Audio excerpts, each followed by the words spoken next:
Bom dia, queridos! Uau, mais um dia de leitura, de escutar Romanos, Cid Moreira, mais alguns minutos, 15 minutos, e depois nós vamos para a leitura de Mindset, um novo caminho para o sucesso, né?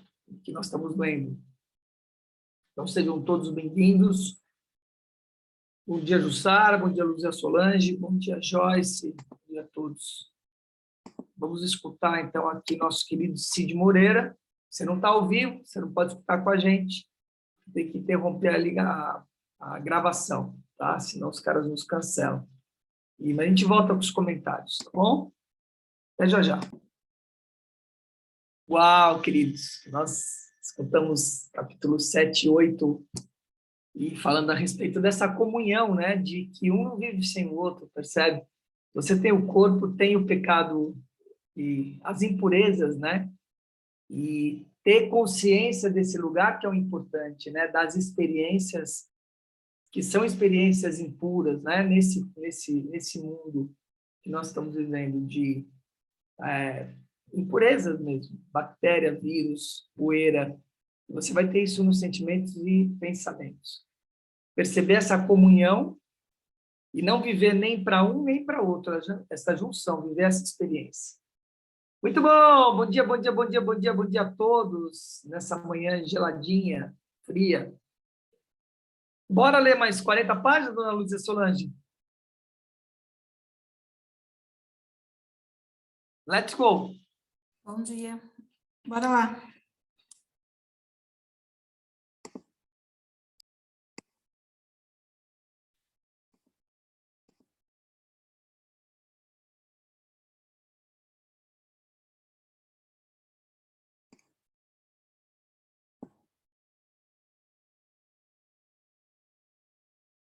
A verdade sobre aptidão e realização.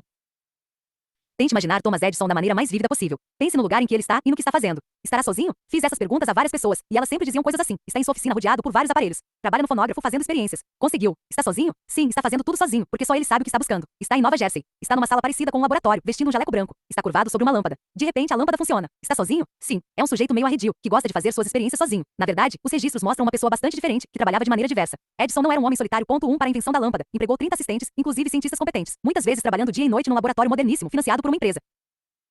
As coisas não aconteceram de repente. A lâmpada elétrica se tornou o símbolo daquele momento único, em que aparece a solução brilhante, mas não houve um momento singular de invenção. Na verdade, a lâmpada não constitui um único invento, ela representa todo um conjunto de invenções que exigiram muito tempo, cada qual a cargo de um ou mais químicos, matemáticos, físicos, engenheiros e sopradores de vidro. Edison não era um amador engenhoso nem um sábio do outro mundo. O chamado feiticeiro de Menlo Park era um empresário sagaz, que tinha perfeita consciência do potencial comercial de suas invenções. Também sabia lidar com a imprensa, e às vezes passava à frente de outros ao se apresentar como inventor de alguma coisa, porque sabia como se promover. Claro, Edison era um gênio, mas nem sempre era genial. Seu biógrafo, Paul Israel, investigando todas as informações disponíveis, acredita que ele tenha sido uma pessoa mais ou menos comum de seu tempo e lugar. Quando jovem, interessava-se por experiências e aparelhos mecânicos, talvez com mais avidez do que a maioria das pessoas, mas as máquinas e a tecnologia faziam parte da experiência comum dos rapazes normais do meio oeste norte-americano. O que acabou por distingui-lo foram seu mindset e sua tenacidade. Ele nunca deixou de ser um menino curioso que gostava de mecânica e procurava novos desafios. Muito depois que outros jovens já haviam adotado os papéis que desempenhariam na sociedade. Ele viajava de trem de cidade em cidade para aprender tudo o que pudesse sobre telegrafia, tornando-se cada vez mais capacitado entre os telegrafistas por meio de incessante autodidatismo e invenção. Mais tarde, para a grande decepção de suas esposas, o autodesenvolvimento e as invenções continuaram a ser seu grande amor, porém unicamente em seu campo de atuação. Há muitos mitos sobre capacidade e realização, especialmente os que falam do indivíduo brilhante e solitário que de repente produz coisas maravilhosas.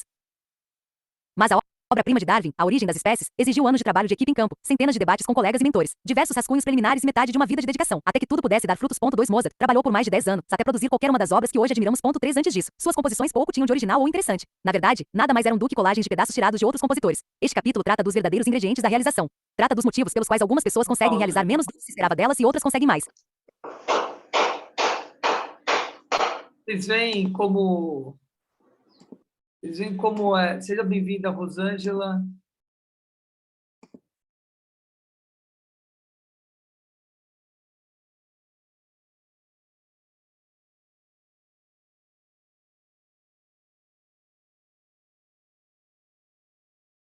Só a Graziela abrir a...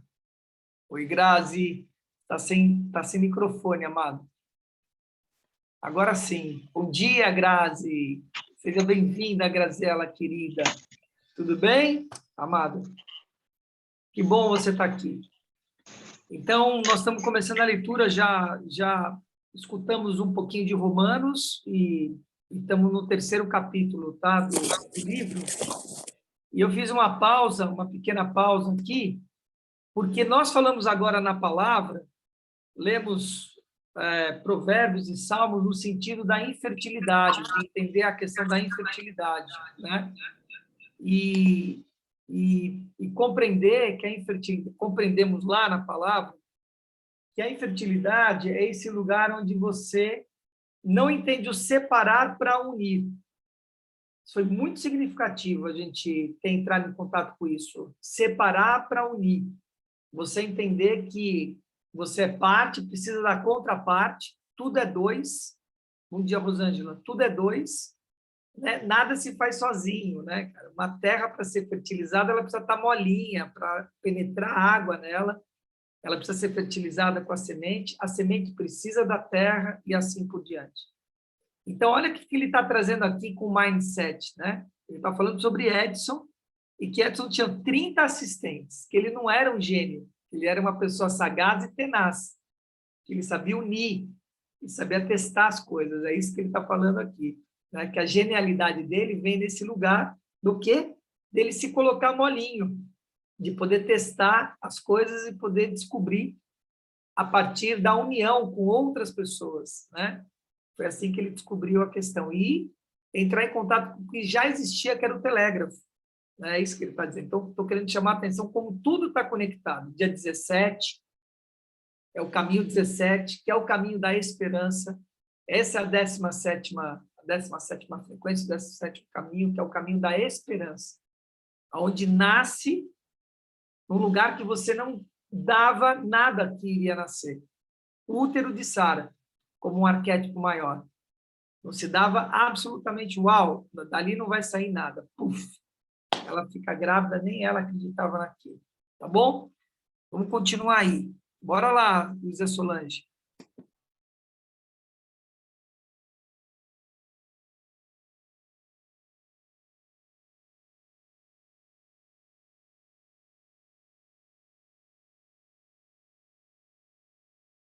Mindset e desempenho escolar. Desçamos da esfera celestial de Darwin e Mozart e voltemos à Terra, a fim de ver de que forma as atitudes geram as realizações na vida real. É engraçado, mas acompanhar o desenvolvimento de um aluno no mindset de crescimento me causa maior impacto do que todos os relatos a respeito de pessoas como Mozart e Darwin. Talvez porque tenha mais a ver com você e comigo, mais a ver com o que nos aconteceu e com as razões que nos fizeram chegar ao lugar em que estamos. E também tem a ver com as crianças e seu potencial. De volta à Terra, verificamos os mindsets dos alunos durante a transição da escola de ensino fundamental para a de ensino médio. Acreditavam que sua inteligência era uma característica fixa ou algo que poderiam desenvolver. 4 depois os acompanhamos durante 2 anos. A transição para o ensino médio aí, só para muitos pausa. estudantes. As tarefas ficam bem mais difíceis. Não precisa descompartilhar, não. Queridos, tem pessoas novas como a Grazi aqui agora. Nós fazemos uma leitura dinâmica, tá? Ok? Acelerada. Por quê? Isso dá foco. Não dá para você fazer, entendeu? Ficar fazendo outras coisas. Você tem que estar prestando atenção. E aí isso acelera, porque você só recebe a informação. Você não tem tempo de ficar elaborando nada. E não é para elaborar mesmo. É só receber a informação. E a gente vai fazendo os comentários. Se você tiver pergunta, comentário a fazer, só levantar a mãozinha e a gente para, tá bom? Bora lá, só. Difíceis, os critérios de avaliação mais severos e o ensino muito menos personalizado. E tudo isso acontece no momento em que os alunos estão às voltas com seus novos corpos e papéis de adolescentes. As notas ficam prejudicadas, mas o desempenho dos alunos não apresenta os mesmos prejuízos. Realmente não. Em nosso estudo, só os alunos de mindset fixo apresentavam declínio nas notas. Houve uma redução imediata e gradual, mas indiscutivelmente, seu desempenho foi ficando cada vez pior durante os 2 anos. Os de mindset de crescimento tiveram um aumento em suas notas durante esse período. Ao chegarem ao ensino médio, os desempenhos anteriores dos 2 grupos eram praticamente uniformes. No ambiente mais afável da escola fundamental, haviam obtido notas e avaliações idênticas nas provas. Somente ao enfrentarem o desafio do ensino médio começaram a se diferenciar. Eis as explicações que os estudantes de mindset fixo deram para suas notas ruins. Muitos culparam suas capacidades. Sou mais burro ou não dou para matemática. E muitos ocultaram seus sentimentos culpando outra pessoa. O professor de matemática é um gordo safado, e o professor de inglês é porcalhão. Ou ainda, o professor é um drogado. Essas interessantes análises do problema dificilmente proporcionam um bom roteiro para o êxito futuro. Com a ameaça do fracasso, os alunos de mindset de crescimento, ao contrário, mobilizaram seus recursos para o aprendizado. Disseram-nos que às vezes também se sentiam sobrecarregados, mas sua reação era resistir e fazer o que fosse necessário. Eram como George Danzig. Quem? George Danzig era aluno de graduação em matemática, em Berkeley. 5 certo dia, como de costume. Chegou atrasado à aula de matemática e rapidamente copiou do quadro negro os 2 problemas do dever de casa. Quando, mais tarde, tratou de resolvê-los, achou-os muito difíceis, e levou dias se esforçando até encontrar a solução. Na verdade, os problemas não eram dever de casa, e sim 2 famosos problemas matemáticos que jamais haviam sido resolvidos. A síndrome do menor esforço. Nosso grupo de alunos de mindset fixo que enfrentava a transição a considerava uma ameaça. Ela continha o risco de arrancar suas máscaras e transformá-los de vencedores em perdedores. Com efeito, no mindset fixo, a adolescência é um grande desafio. Serei inteligente ou burro? Serei bonita ou feia? Sou bacana ou sou um nerd? Sou vencedor ou perdedor? No mindset fixo, um perdedor será sempre um perdedor. Não admira que muitos adolescentes mobilizem seus recursos não para aprender, mas para se proteger. Uma das muitas formas que utilizam para isso, além de fazer apreciações pouco lisonjeiras sobre os professores, é não se esforçar. Isso ocorre quando alguns dos estudantes mais brilhantes, como Nadia Salerno Sonnenberg, simplesmente deixam de se empenhar. Com efeito, alunos de mindset fixo nos dizem que seu principal objetivo na escola, além de parecerem inteligentes, é fazer o mínimo esforço possível. Concordam veementemente com afirmações como as seguintes: na escola, meu objetivo principal é fazer as coisas da maneira mais fácil possível, então não preciso me empenhar muito. Essa síndrome do menor esforço frequentemente é vista como uma forma de afirmação da independência dos adolescentes em relação aos adultos, mas é também uma maneira pela qual os alunos de mindset fixo se protegem. Acham que os adultos dizem: agora vamos avaliar você e ver do que é capaz. E respondem: nada disso. John Holt, o grande educador, diz que esses são os truques que todos os seres humanos usam quando outros os estão julgando. Ponto 6. O pior aluno que já tivemos fora da sala de aula era uma pessoa tão madura, inteligente e interessante quanto qualquer outro em toda a escola. Onde foi que as coisas saíram dos eixos? Em algum momento em sua trajetória, sua inteligência se dissociou da vida escolar. Para os estudantes de mindset de crescimento, parar de se esforçar não faz sentido. Para eles, a adolescência é uma época de oportunidade, tempo de aprender novas matérias, tempo de descobrir do que gostam e o que querem ser no futuro. Mais à frente, relatarei o projeto no qual ensinamos o mindset de crescimento aos alunos do primeiro ano do ensino médio. O que quero mostrar agora é a forma pela qual esses ensinamentos liberaram seus esforços. Certo dia, estávamos apresentando o mindset de crescimento a um novo grupo de estudantes. De repente, Jimmy, o rapazinho que deliberadamente menos se esforçava em todo o grupo, ergueu os olhos cheios de lágrimas e disse: a senhora quer dizer que não tenho de ser burro? Daquele dia em diante ele se empenhou. Começou a dormir mais tarde para terminar seus deveres de casa, com os quais jamais se preocupará antes. Começou a entregar trabalhos o mais cedo possível, para obter avaliações e estudá-las. Passou a acreditar que se esforçar não era algo que o tornava vulnerável, e sim algo que o tornava mais inteligente. Descubra seu cérebro. Compartilhe. Gente do céu, vocês têm base numa coisa dessa? Olha o que ele está dizendo, né? O mindset fixo é aquilo lá: eu sou isso e assim eu sou. Né? O adolescente pensa o quê? Né? Eu sou espertão, né? Lei do mínimo esforço. Eu vou lá, tiro 5, sou mediano, medíocre, acabou, está feito o negócio. Né? A professora vira e diz para o cara: você não precisa ser burro. Olha a diferença. Uma coisa é dizer: você está te faltando inteligência, que é burrice. Está te faltando inteligência. A outra coisa é dizer: ó, está te faltando inteligência, mas você não precisa ficar com falta de inteligência. Você pode se esforçar e sair desse lugar. Eu vivi isso dentro da minha família, né, constituída. A minha filha mais velha, eu sempre trago isso. Ela é extremamente inteligente, é um gêniozinho. Então, é aquela pessoa que não precisa estudar muito. Ela aprende, simplesmente. O professor falou, ela absorve. Mas ela foi estimulada pela mãe, que é uma estudiosa. Então, ela pegou essa inteligência e se esforçou na inteligência dela. Cara, então fez USP, Ribeirão, uma médica já conceituada, enfim, está aí, né, na vida dela. A menor, que é a Maiara, né, ela é sagaz, né, ela tem sagacidade, mas ela não tem a inteligência da irmã. E ela sabe disso. Ela aprendeu rapidamente isso, que ela precisa se esforçar para que ela possa estar atingindo lugares maiores. Ela tem uma sacada, uma percepção no nível intuitivo que a irmã não tem.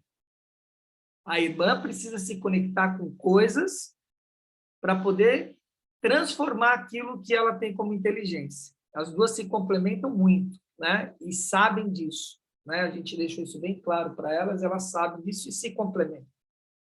Então, é tirar o melhor, né, da história, percebe? Então, é isso. Incrível, né? Você não precisa ser uma pessoa com falta de inteligência. Cara, muito forte isso. Vamos lá, só.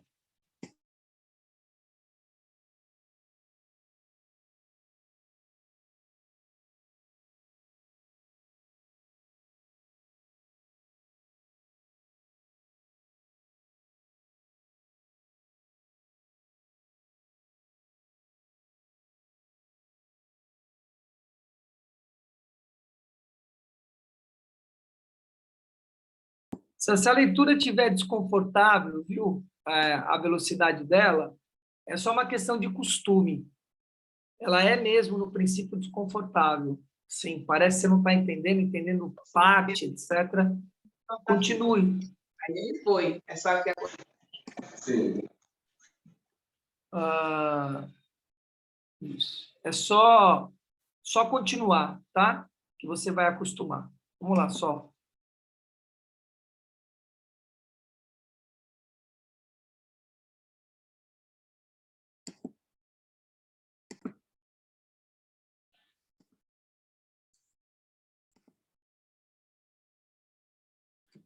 Amados, nossa, que lindo ver vocês aqui. Rosângela, Sandra, todos vocês. Querem trazer alguma coisa, alguma consideração de identificação com a própria existência, com a vida de vocês? Como vocês estão vendo isso?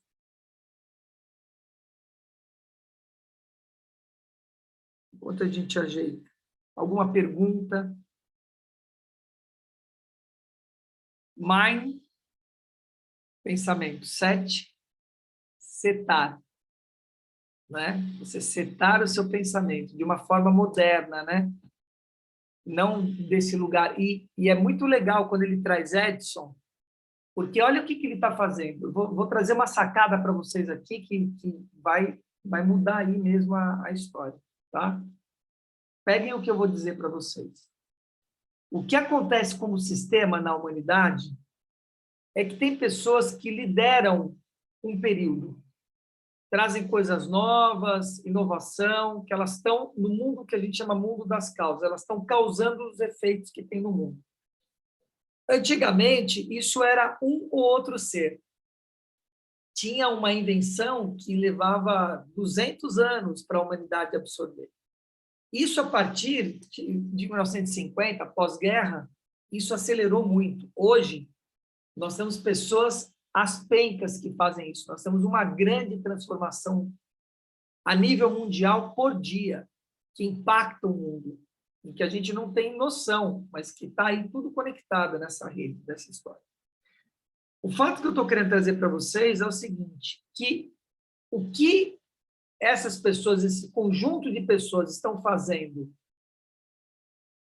causando coisas no mundo, será o que a humanidade vai estar usando daqui 50 anos, 40 anos.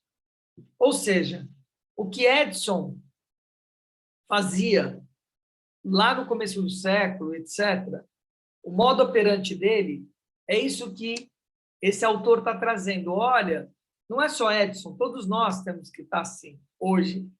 O que exige o mundo é que nós sejamos Edsons. E isso já está defasado para quem está causando coisas no mundo. É isso que eu quero mostrar para você. Edson é fichinha perto do Elon Musk, perto do Steve Jobs, perto de mentes pensantes que estão causando coisas no mundo hoje. Edson parecia uma criança, vai parecer uma criança perto desse cara, dentro do que se faz hoje no mundo. Então, o nível de que nós precisamos avançar, nós precisamos modelar esses caras, a fim de colocar em modo operante na gente esse lugar, ou seja, programar nosso mindset para esse lugar, né? Artisticamente, filosoficamente, espiritualmente, né? Financeiramente, são as 4 áreas, para que a gente possa avançar para o próximo nível. Pegaram? Parada? Quando você estiver pronto aí, me avisa, hein?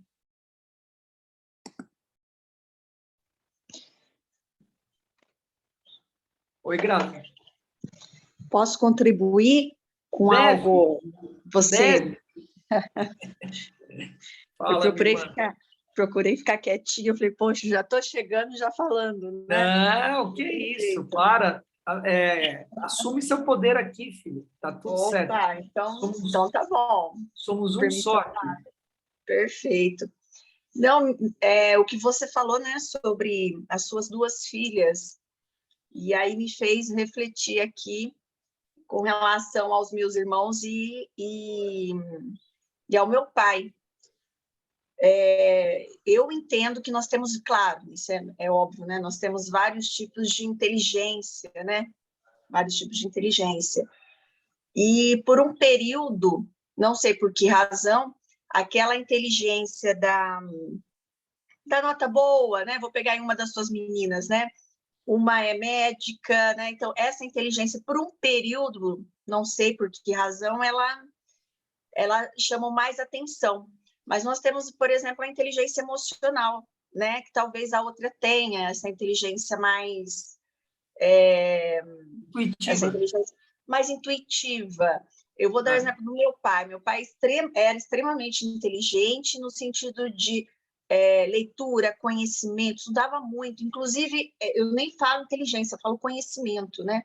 Estudava muito, falava francês, latina, só que não tinha muita inteligência emocional. Eu lembro que se alguém fizesse algum tipo de piada, um pouco mais, ele não entendia, ele entendia aquilo como ofensa. Ele, claro que ele não externava, porque era muito polido e muito educado, mas é isso. Então, a importância da gente identificar esse tipo de inteligência na gente e no outro, né? Porque senão a gente taxa fulano, principalmente nos filhos, né? E isso causa um dano terrível, né? Por muito tempo o filho acha que não é inteligente, e às vezes ele tem uma inteligência, por exemplo, emocional. Vou dar o exemplo de quem eu modelo bastante, que hoje é o Pablo, né? Pablo Marçal, e tem outros aí, que tem uma inteligência emocional extraordinária, né? E busca, através da leitura e do conhecimento, essa outra inteligência, né? Que as pessoas consideram mais importantes, que eu não vejo assim. Eu acho que ambas têm a sua importância, né?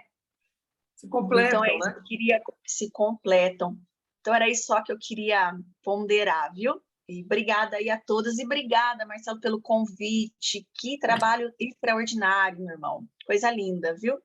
Tamo junto, tamo junto. O Grazi tá lançando uma mentoria aí, né? Uma mentoria, né? Que você está fazendo, né? Com o Na feminino, né? verdade, eu tô na transição de carreira, né? Eu fiquei 20 anos como advogada criminal, trabalhei no Tribunal de Justiça, amava o que eu faço, acho um trabalho lindo, mas aí o meu ser, e aí daí a importância da inteligência, porque eu segui os passos do meu pai, do meu irmão, amo, tô com o microfone desligado? Não.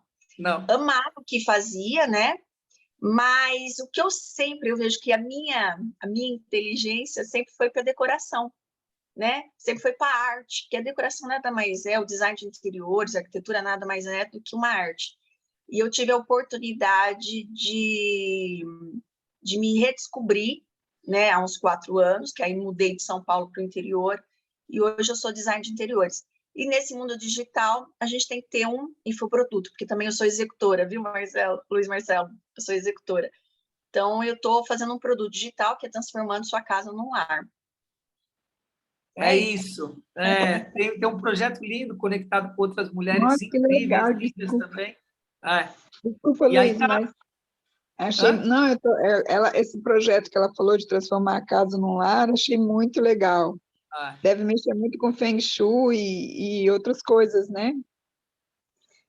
Na verdade, eu entendo que é um lar para cada coração, sabe? A gente, é o lugar onde a gente constrói as nossas memórias, as nossas melhores memórias, onde a gente abriga o nosso bem mais precioso, né? Que é a gente, né?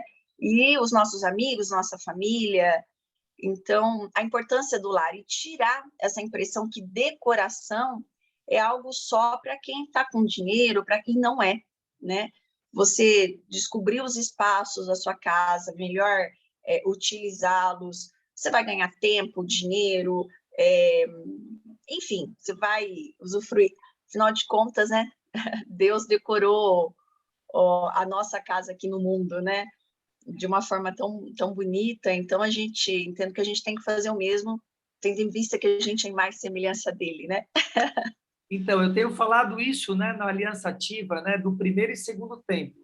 O primeiro templo é o nosso corpo físico. E o segundo templo é a nossa casa, o lar. Deveria ser a casa de Deus, né? Então, o que é? A imagem e semelhança dele. Então, tudo tem que ter sentido, né? Ela fala sobre essa decoração nesse sentido, né? Do coração, no sentido de dar sentido à sua casa com a sua unicidade, com a unicidade de que é o Deus vivo. O Instagram dela está aí, ó, da Grazi, então é só vocês seguirem ela. Nós estamos lançando um livro juntos. Eu recebi um convite gracioso, né, da Graziella. Ela reuniu 19 pessoas para que a gente escrevesse um livro juntos, que nós vamos estar lançando agora em junho. Como é que chama o nosso Instagram lá mesmo agora? O Movimento, né? Movimento 459. o movimento 459, né? 459, porque o nosso encontro foi às 4h59, né? Com o Pablo. Nosso encontro teve hora marcada, né? Exatamente, Nossa. Então, nós estamos escrevendo um livro sobre isso que nós vamos lançar em junho, e tem muita coisa acontecendo aí. Fale, Jussara. Bom dia para vocês. Eu queria fazer uma pergunta sobre a casa. Para você, o que você acha? Você tem que iniciar uma decoração, todo um sentido da sua vida numa casa totalmente nova que você construiu desde o alicerce. Isso desde do alicerce mesmo. Ou isso não tem influência para quando você vai para uma casa que já foi de outras pessoas? Olha, eu entendo que nenhuma. Eu acho que, inclusive, eu tenho vários móveis aqui antigos, né, usados, né, por outras pessoas. Não sei qual era o uso, né? Porque o que me importa é a minha energia, a minha frequência, aquilo que eu coloco, né? Até por essa razão, quando a gente chega no ambiente, a gente tem que se fazer o quê? Luz, né? A gente sente que aquele ambiente não está bom e a gente tem que emanar a nossa melhor luz. E é dessa mesma forma eu entendo com os móveis, com a casa. Não, você não precisa construir uma casa do zero para ter uma energia boa, não. Até porque a casa, ela é uma ferramenta, né? A casa não é o que você é. A casa é só uma extensão da sua identidade. Mas o lar é onde você está, né? Se você mora aí numa casinha simples, quantas vezes, eu não sei vocês, né? Nós vamos para um sítio, às vezes a casa de chão batido, né? Chão batido é aquele chão de terra, que o pessoal coloca água e vai batendo, né? E é tão gostoso e você se sente tão bem. E às vezes você chega aí numa casa, um palacete, e não sente aquela energia boa, né? Mas não é a casa que traz energia, mas sim quem mora nela. Ah, sim, porque eu comprei uma casa em 2004 e a casa estava mobiliada e tinha muitas antiguidades lá. E à medida que eu ia olhando, eu ia retirando e depenei a casa, né? Por conta de sentir que talvez não tivesse uma boa energia. E uma coisa que me mas uma coisa que me impressionou muito foi um espelho que tinha lá. A decoração era muito linda do espelho, mas certo dia eu sonhei com esse espelho e tinha uma velha nesse espelho rindo para mim. E aquilo me deu mais, assim, me impulsionou mais a tirar bastante coisas dali.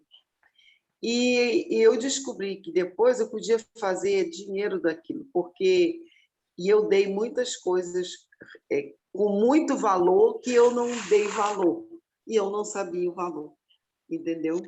Agora, com uma diferença, Sandra, essas pessoas que me venderam, elas disseram, eu vou vender essa casa só se for para você. E foi uma coisa assim diferente, porque a esposa estava com câncer. E ele dizia assim, não, ela vai morrer e antes disso eu quero vender essa casa para você. E eu disse, não vou ficar com essa casa, porque ela ainda gosta da casa e eu não comprei a casa. Mas depois de 5 meses, eles dois, em concordância, ligaram e falaram, só vendo a casa se for para você. Mas eu fui depenando a casa. E ainda hoje eu fiz umas reformas e tudo, mas não consigo, assim, me sentir tão bem dentro dessa casa. Jussara, deixa eu dar uma contribuição aqui, Grazi, pode Claro, ser? claro. Não há acaso, tá? Não tem um acaso, porque a gente parou a leitura aqui e parece que a gente desviou, etc. Sempre a gente tira alguma coisa desse lugar. Nós estamos mudando o nosso mindset, né? Pensando nesse lugar, nessa reconstrução, nessa construção de uma casa nova, na reconstrução do primeiro e segundo templo, né? Está sempre mudando essa história. Agora, tudo, absolutamente tudo no universo é atômico. Tudo é atômico. Não há nada no universo que não seja atômico. No campo sutil e no campo espesso. tá? Energético e físico. Não há nada que seja físico que não é vivo por uma energia sutil, uma energia subatômica, atômica e assim por diante. Então, uma casa, ela está construída dentro de um terreno. Você não tem uma casa fora de um terreno. Casa suspensa, por exemplo, não importa. Você vai estar numa ambiência, seja onde for. Eu trabalho com radiestesia. Então, por exemplo, às vezes, as casas foram construídas num cemitério, que você não tem nem ideia, muito antigo. Às vezes, uma casa está num veio de rio embaixo da terra. E isso não é uma questão mística, hein? Não, não. As pessoas buscam veio de água para construir poço com radiestesia, com vareta. Canopla, é uma canopla de madeira com um metal de cobre em L, solto nessa canopla. Você vai andando com isso, isso vai girando. A hora que você encontra aquilo, fica girando que nem uma biruta. Isso é radiestesia pura. Tá? Você vai encontrar nascente, né? Não é só nascente, não, é cruzamento de rios embaixo. Olha só. E esse cruzamento de rio, para a nossa energia física, ela é prejudicial, que são as energias telúricas, que a gente chama, que os gatos se alimentam. Então, a gente tem que estar muito ligado nisso. Onde o gato fica, ele gosta de ficar parado, deitadinho, aquele lugar a gente não deve ficar, ser humano, por exemplo. Meu Deus! O gato se alimenta de energia telúrica. Então, assim, você ficar momentaneamente, tudo bem, mas você dormir, ficar aqui, por exemplo, como eu fico aqui 8 horas nesse lugar onde eu estou trabalhando, e você ter uma energia telúrica não faz bem. Bom, então eu não vou aprofundar isso, mas só para dizer o seguinte, as coisas, elas carregam uma energia. Não tem nenhum problema essa energia ser carregada, se você ressignificar essa energia. Você precisa ressignificar, limpar a energia, o espelho, o móvel, o livro, a casa, o terreno. E isso não só quando você compra, mas de tempo em tempo, você precisa estar limpando esse ambiente com aromas, com sálvia, queimar sálvia na sua casa, para que possa estar espargindo a luz, porque você traz energia de fora. Então, não é só uma questão de você comprar ou não.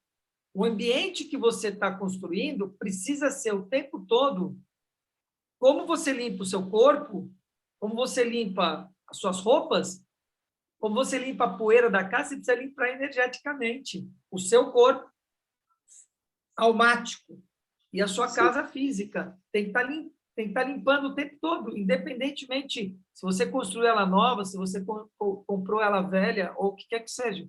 Isso precisa ser transmutado, que a gente chama. Tá?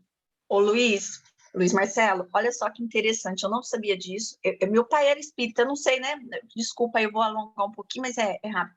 Meu pai, eu não tenho hoje uma religião, tá? Mas sou filha de meu pai espírita, meu avô era espírita, bisavô espírita, enfim. E instintivamente, toda vez que vem para mim um móvel antigo, inclusive eu estou no móvel antigo, e eu não esqueço que quando eu comprei esse móvel, o filho falou, olha, minha mãe faz uma semana, minha mãe faleceu, eu gostava muito desse móvel, e morreu na cama. E a cama que eu dormi por muito tempo, acho que uns 10 anos. Só que, instintivamente, eu levei para restaurar, para tirar o verniz, limpei, lavei, e assim vai, né? E fui muito feliz, claro, nessa cama, mas instintivamente faz muito sentido o que o Luiz Marcelo fala, porque eu limpei, eu fui lá, limpei, passei um cheirinho, passei, né? Alguns móveis antigos eu coloquei em outras áreas, então o que era penteadeira passou a ser chapeleira, e assim vai. Eu acho que vai de encontro com o que ele está falando, né? Talvez a gente tenha isso daí, esse instinto de fazer isso e sem perceber, né? Tá aí, Luiz, ó, um produto nosso, hein? Nossa, hein? Com certeza. Vamos repensar. Agradecer. Quem estava falando conosco? Jussara, tá vendo? A gente tira proveito de tudo. Ó, gratidão aí que você tá fazendo a minha cabeça fervilhar sobre o tema, viu? Esses são os insights que a gente precisa anotar. Mas antes de tomar qualquer providência, sempre faça uma pergunta: o porquê que você está fazendo, se é uma coisa sua, se é uma coisa que realmente... E procura conhecimento, que aí vai de encontro, voltando no livro, né, para a gente retomar o livro, é o tal do conhecimento. O que que esse imóvel é? Como é que eu faço? Por que que eu quero vendê-lo? Por que que eu não estou dando importância? Comece a fazer pergunta. Isso é para a vida inteira, né, Luiz Marcelo? Por que que eu estou aqui? Por que que eu estou aqui hoje? Por que que eu falei isso com essa moça? Né? Então, a pergunta é... E móvel antigo, o que eu posso te falar é o seguinte: é ouro, porque é madeira, tem muito a ver com a natureza, não tem muito produto químico, como hoje os móveis, né? Os móveis hoje tem muito produto químico, tem muita... Então, vê certinho isso daí que o Marcelo falou, se você ainda tem algum móvel antigo para você fazer essa limpeza, né? Às vezes até o Marcelo tem aí eu tô com a minha salve aqui, ó, o tempo todo, cara. Eu gosto muito de antiguidade. Eu gosto. E eu gosto de reciclar, eu gosto de coisas recicladas. Jussara, nosso planeta tem 3 bilhões de anos. Você entendeu? Você quer coisa mais antiga que isso? Tá tudo bem, entendeu? O problema é não ter atividade. Uma obra, né? Qual o assunto? Priscila, o assunto é decoração de lar. Ô, Marcelo, agora eu estou querendo abrir lá um QGR. Eu disse assim, não é possível. Uma casa de beleza e um QGR. Porque ela é bem grande, eu já dividi ela em duas e tudo, mas eu moro praticamente sozinha, né? Porque o meu filho... Eu e meu filho, mas ele vive viajando, sai tudo. E aí eu estou querendo fazer alguma coisa assim espiritual. Mas entendeu? É isso, é o propósito, né? Conceito filosófico e espiritual, tem que ter tudo. É isso que eu estou dizendo da vida. Uma fé sem obra é uma fé morta, diz a palavra. Então é exatamente isso. As nossas coisas, nossa matéria, nossos empreendimentos, nossa casa, nossa roupa, nossos objetivos de vida, nossa relação, ela precisa ser produtiva. Nós falamos sobre isso, é isso que nós falamos hoje de manhã, né? Ela precisa, não pode estar estéril. Se tiver estéril, aquilo ali ferrou. É o que a gente acabou de dizer, o que Edson, para retomar o livro, porque senão a gente se perde aqui, não vamos nos perder, vamos focar aqui, tá? Foi o que trouxe a questão de Edson aqui, né? Que ele pegou e juntou pessoas com propósito. Qual o propósito? De poder fazer luz. Da onde que Edson se inspirou? Vocês sabem aonde Edson se inspirou? No sol. Só no sol foi a inspiração de Edson, né? Se isso daí, entendeu, acende, ilumina a gente, nós precisamos replicar, modelar esse lugar e fazer isso acender, né? Ok? E eu sempre vejo isso. Na verdade, eu sempre vejo isso, que aquela casa ali tem um objetivo bem maior do que eu posso ver. Entendeu? Eu sempre senti. Então, mas traga o objetivo que você consegue ver. E, a partir daí, vai ser a base para que você construa alguma coisa. Não fique viajando no que você não vê. Certo? Sim. Você precisa trazer o que você vê, que é o aliança ativa, o que eu vejo, as ferramentas que eu tenho. Se junte com pessoas, faça a união faz a força, ó, união da engrenagem, né? União da força, para que possa progredir. Você vê que a Graziele já pegou aí uma parada, né? Falou, caramba, dá para a gente unir e criar um novo projeto. Ela está sempre ligada nisso. Isso é empreendimento. É se unir com pessoas, tirar ideias. Tudo que nós estamos falando aqui, dá para vocês utilizarem na vida de vocês de alguma forma. Na decoração, sei lá onde, na vida, na radiestesia, sei lá. Cada um vai colocar isso na vida de vocês. Vamos retomar agora a leitura, senão a gente se perde, tá bom? Bora lá, Sol.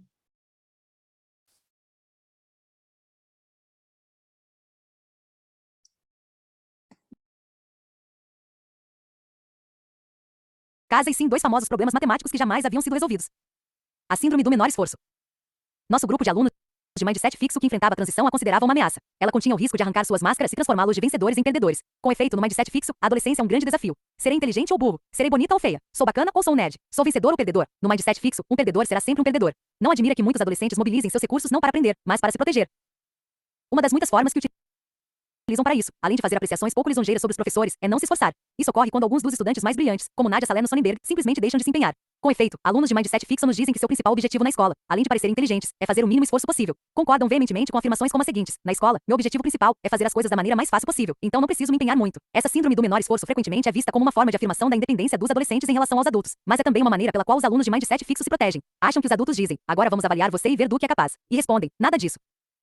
John Holt, o grande educador, diz que esses são os truques que todos os seres humanos usam quando outros os estão julgando. Ponto 6. O pior aluno que já tivemos fora da sala de aula era uma pessoa tão madura, inteligente e interessante quanto qualquer outro em toda a escola. Onde foi que as coisas saíram dos eixos? Em algum momento em sua trajetória, sua inteligência se dissociou da vida escolar. Para os estudantes de mindset de crescimento, parar de se esforçar não faz sentido. Para eles, a adolescência é uma época de oportunidade, tempo de aprender novas matérias, tempo de descobrir do que gostam e o que querem ser no futuro. Mais à frente, relatarei o projeto no qual ensinamos o mindset de crescimento aos alunos do primeiro ano do ensino médio. O que quero mostrar agora é a forma pela qual esses ensinamentos lideraram seus esforços. Certo dia, estávamos apresentando o mindset de crescimento a um novo grupo de estudantes. De repente, Jimmy, o rapazinho que deliberadamente menos se esforçava em todo o grupo, ergueu os olhos cheios de lágrimas e disse: a senhora quer dizer que não tenho de ser burro? Daquele dia em diante, ele se empenhou. Começou a dormir mais tarde para terminar seus deveres de casa, com os quais jamais se preocupara antes. Começou a entregar trabalhos o mais cedo possível, para obter avaliações e estudá-las. Passou a acreditar que se esforçar não era algo que o tornava vulnerável, e sim algo que o tornava mais inteligente.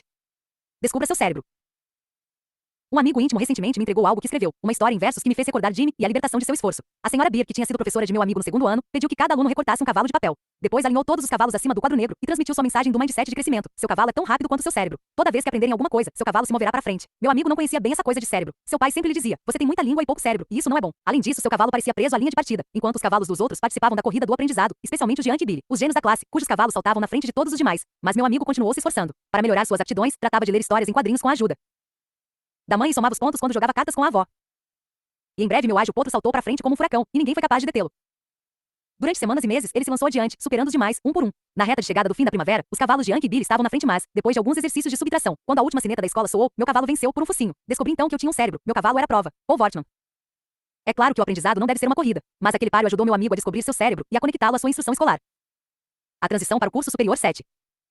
Outra transição, outra crise. A faculdade é o momento em que todos os melhores alunos do ensino médio se juntam. Assim como nossos alunos de pós-graduação, ontem eles se sentiam como reis. Mas hoje quem são? Em nenhum lugar a ansiedade decorrente do fato de se sentirem destronados é mais palpável do que nas aulas preparatórias para pós-graduação em medicina. No capítulo anterior, mencionei o estudo que fizemos com promissores estudantes de graduação que faziam o primeiro curso superior de química. Esse curso é que lhes proporcionaria ou negaria a entrada no currículo preparatório de medicina. E sabe-se que os alunos farão tudo o que puderem para se dar bem nele. No início do semestre, verificamos os mindsets dos estudantes. Em seguida, os acompanhamos durante o curso, observando suas notas e fazendo perguntas sobre o andamento de seus estudos e sobre suas estratégias. Novamente comprovamos que os alunos de mindset de crescimento obtinham melhores notas. Mesmo quando iam mal em uma prova, recuperavam-se nas seguintes. Quando os de mindset fixo não se davam bem, frequentemente não conseguiam recuperação. Nesse curso, todos estudavam, mas há diferentes maneiras de estudar. Muitos alunos estudam assim, leem o livro e as anotações que fazem nas aulas. Se a matéria for difícil, leem mais de uma vez. Ou então procuram memorizar tudo o que podem, como um aspirador de pó. Assim estudavam os de mindset fixo. Se não iam bem na prova, concluíam que química não era sua vocação. Afinal, fiz o melhor que podia, não fiz? Nada disso. Eles se espantariam se soubessem o que faziam os alunos de mindset de crescimento. Eu mesma acho notável. Eles dominavam completamente seu aprendizado e sua motivação. Não mergulhavam numa memorização irrefletida da matéria do curso. Conforme disseram, procurei traçar linhas gerais e princípios básicos enquanto assistia às aulas ou examinei meus erros até certificar-me de que os havia compreendido. Estudavam para aprender, e não apenas para passar na prova. Na verdade, por isso tiravam notas melhores, e não por serem mais inteligentes ou porque tivessem se preparado melhor.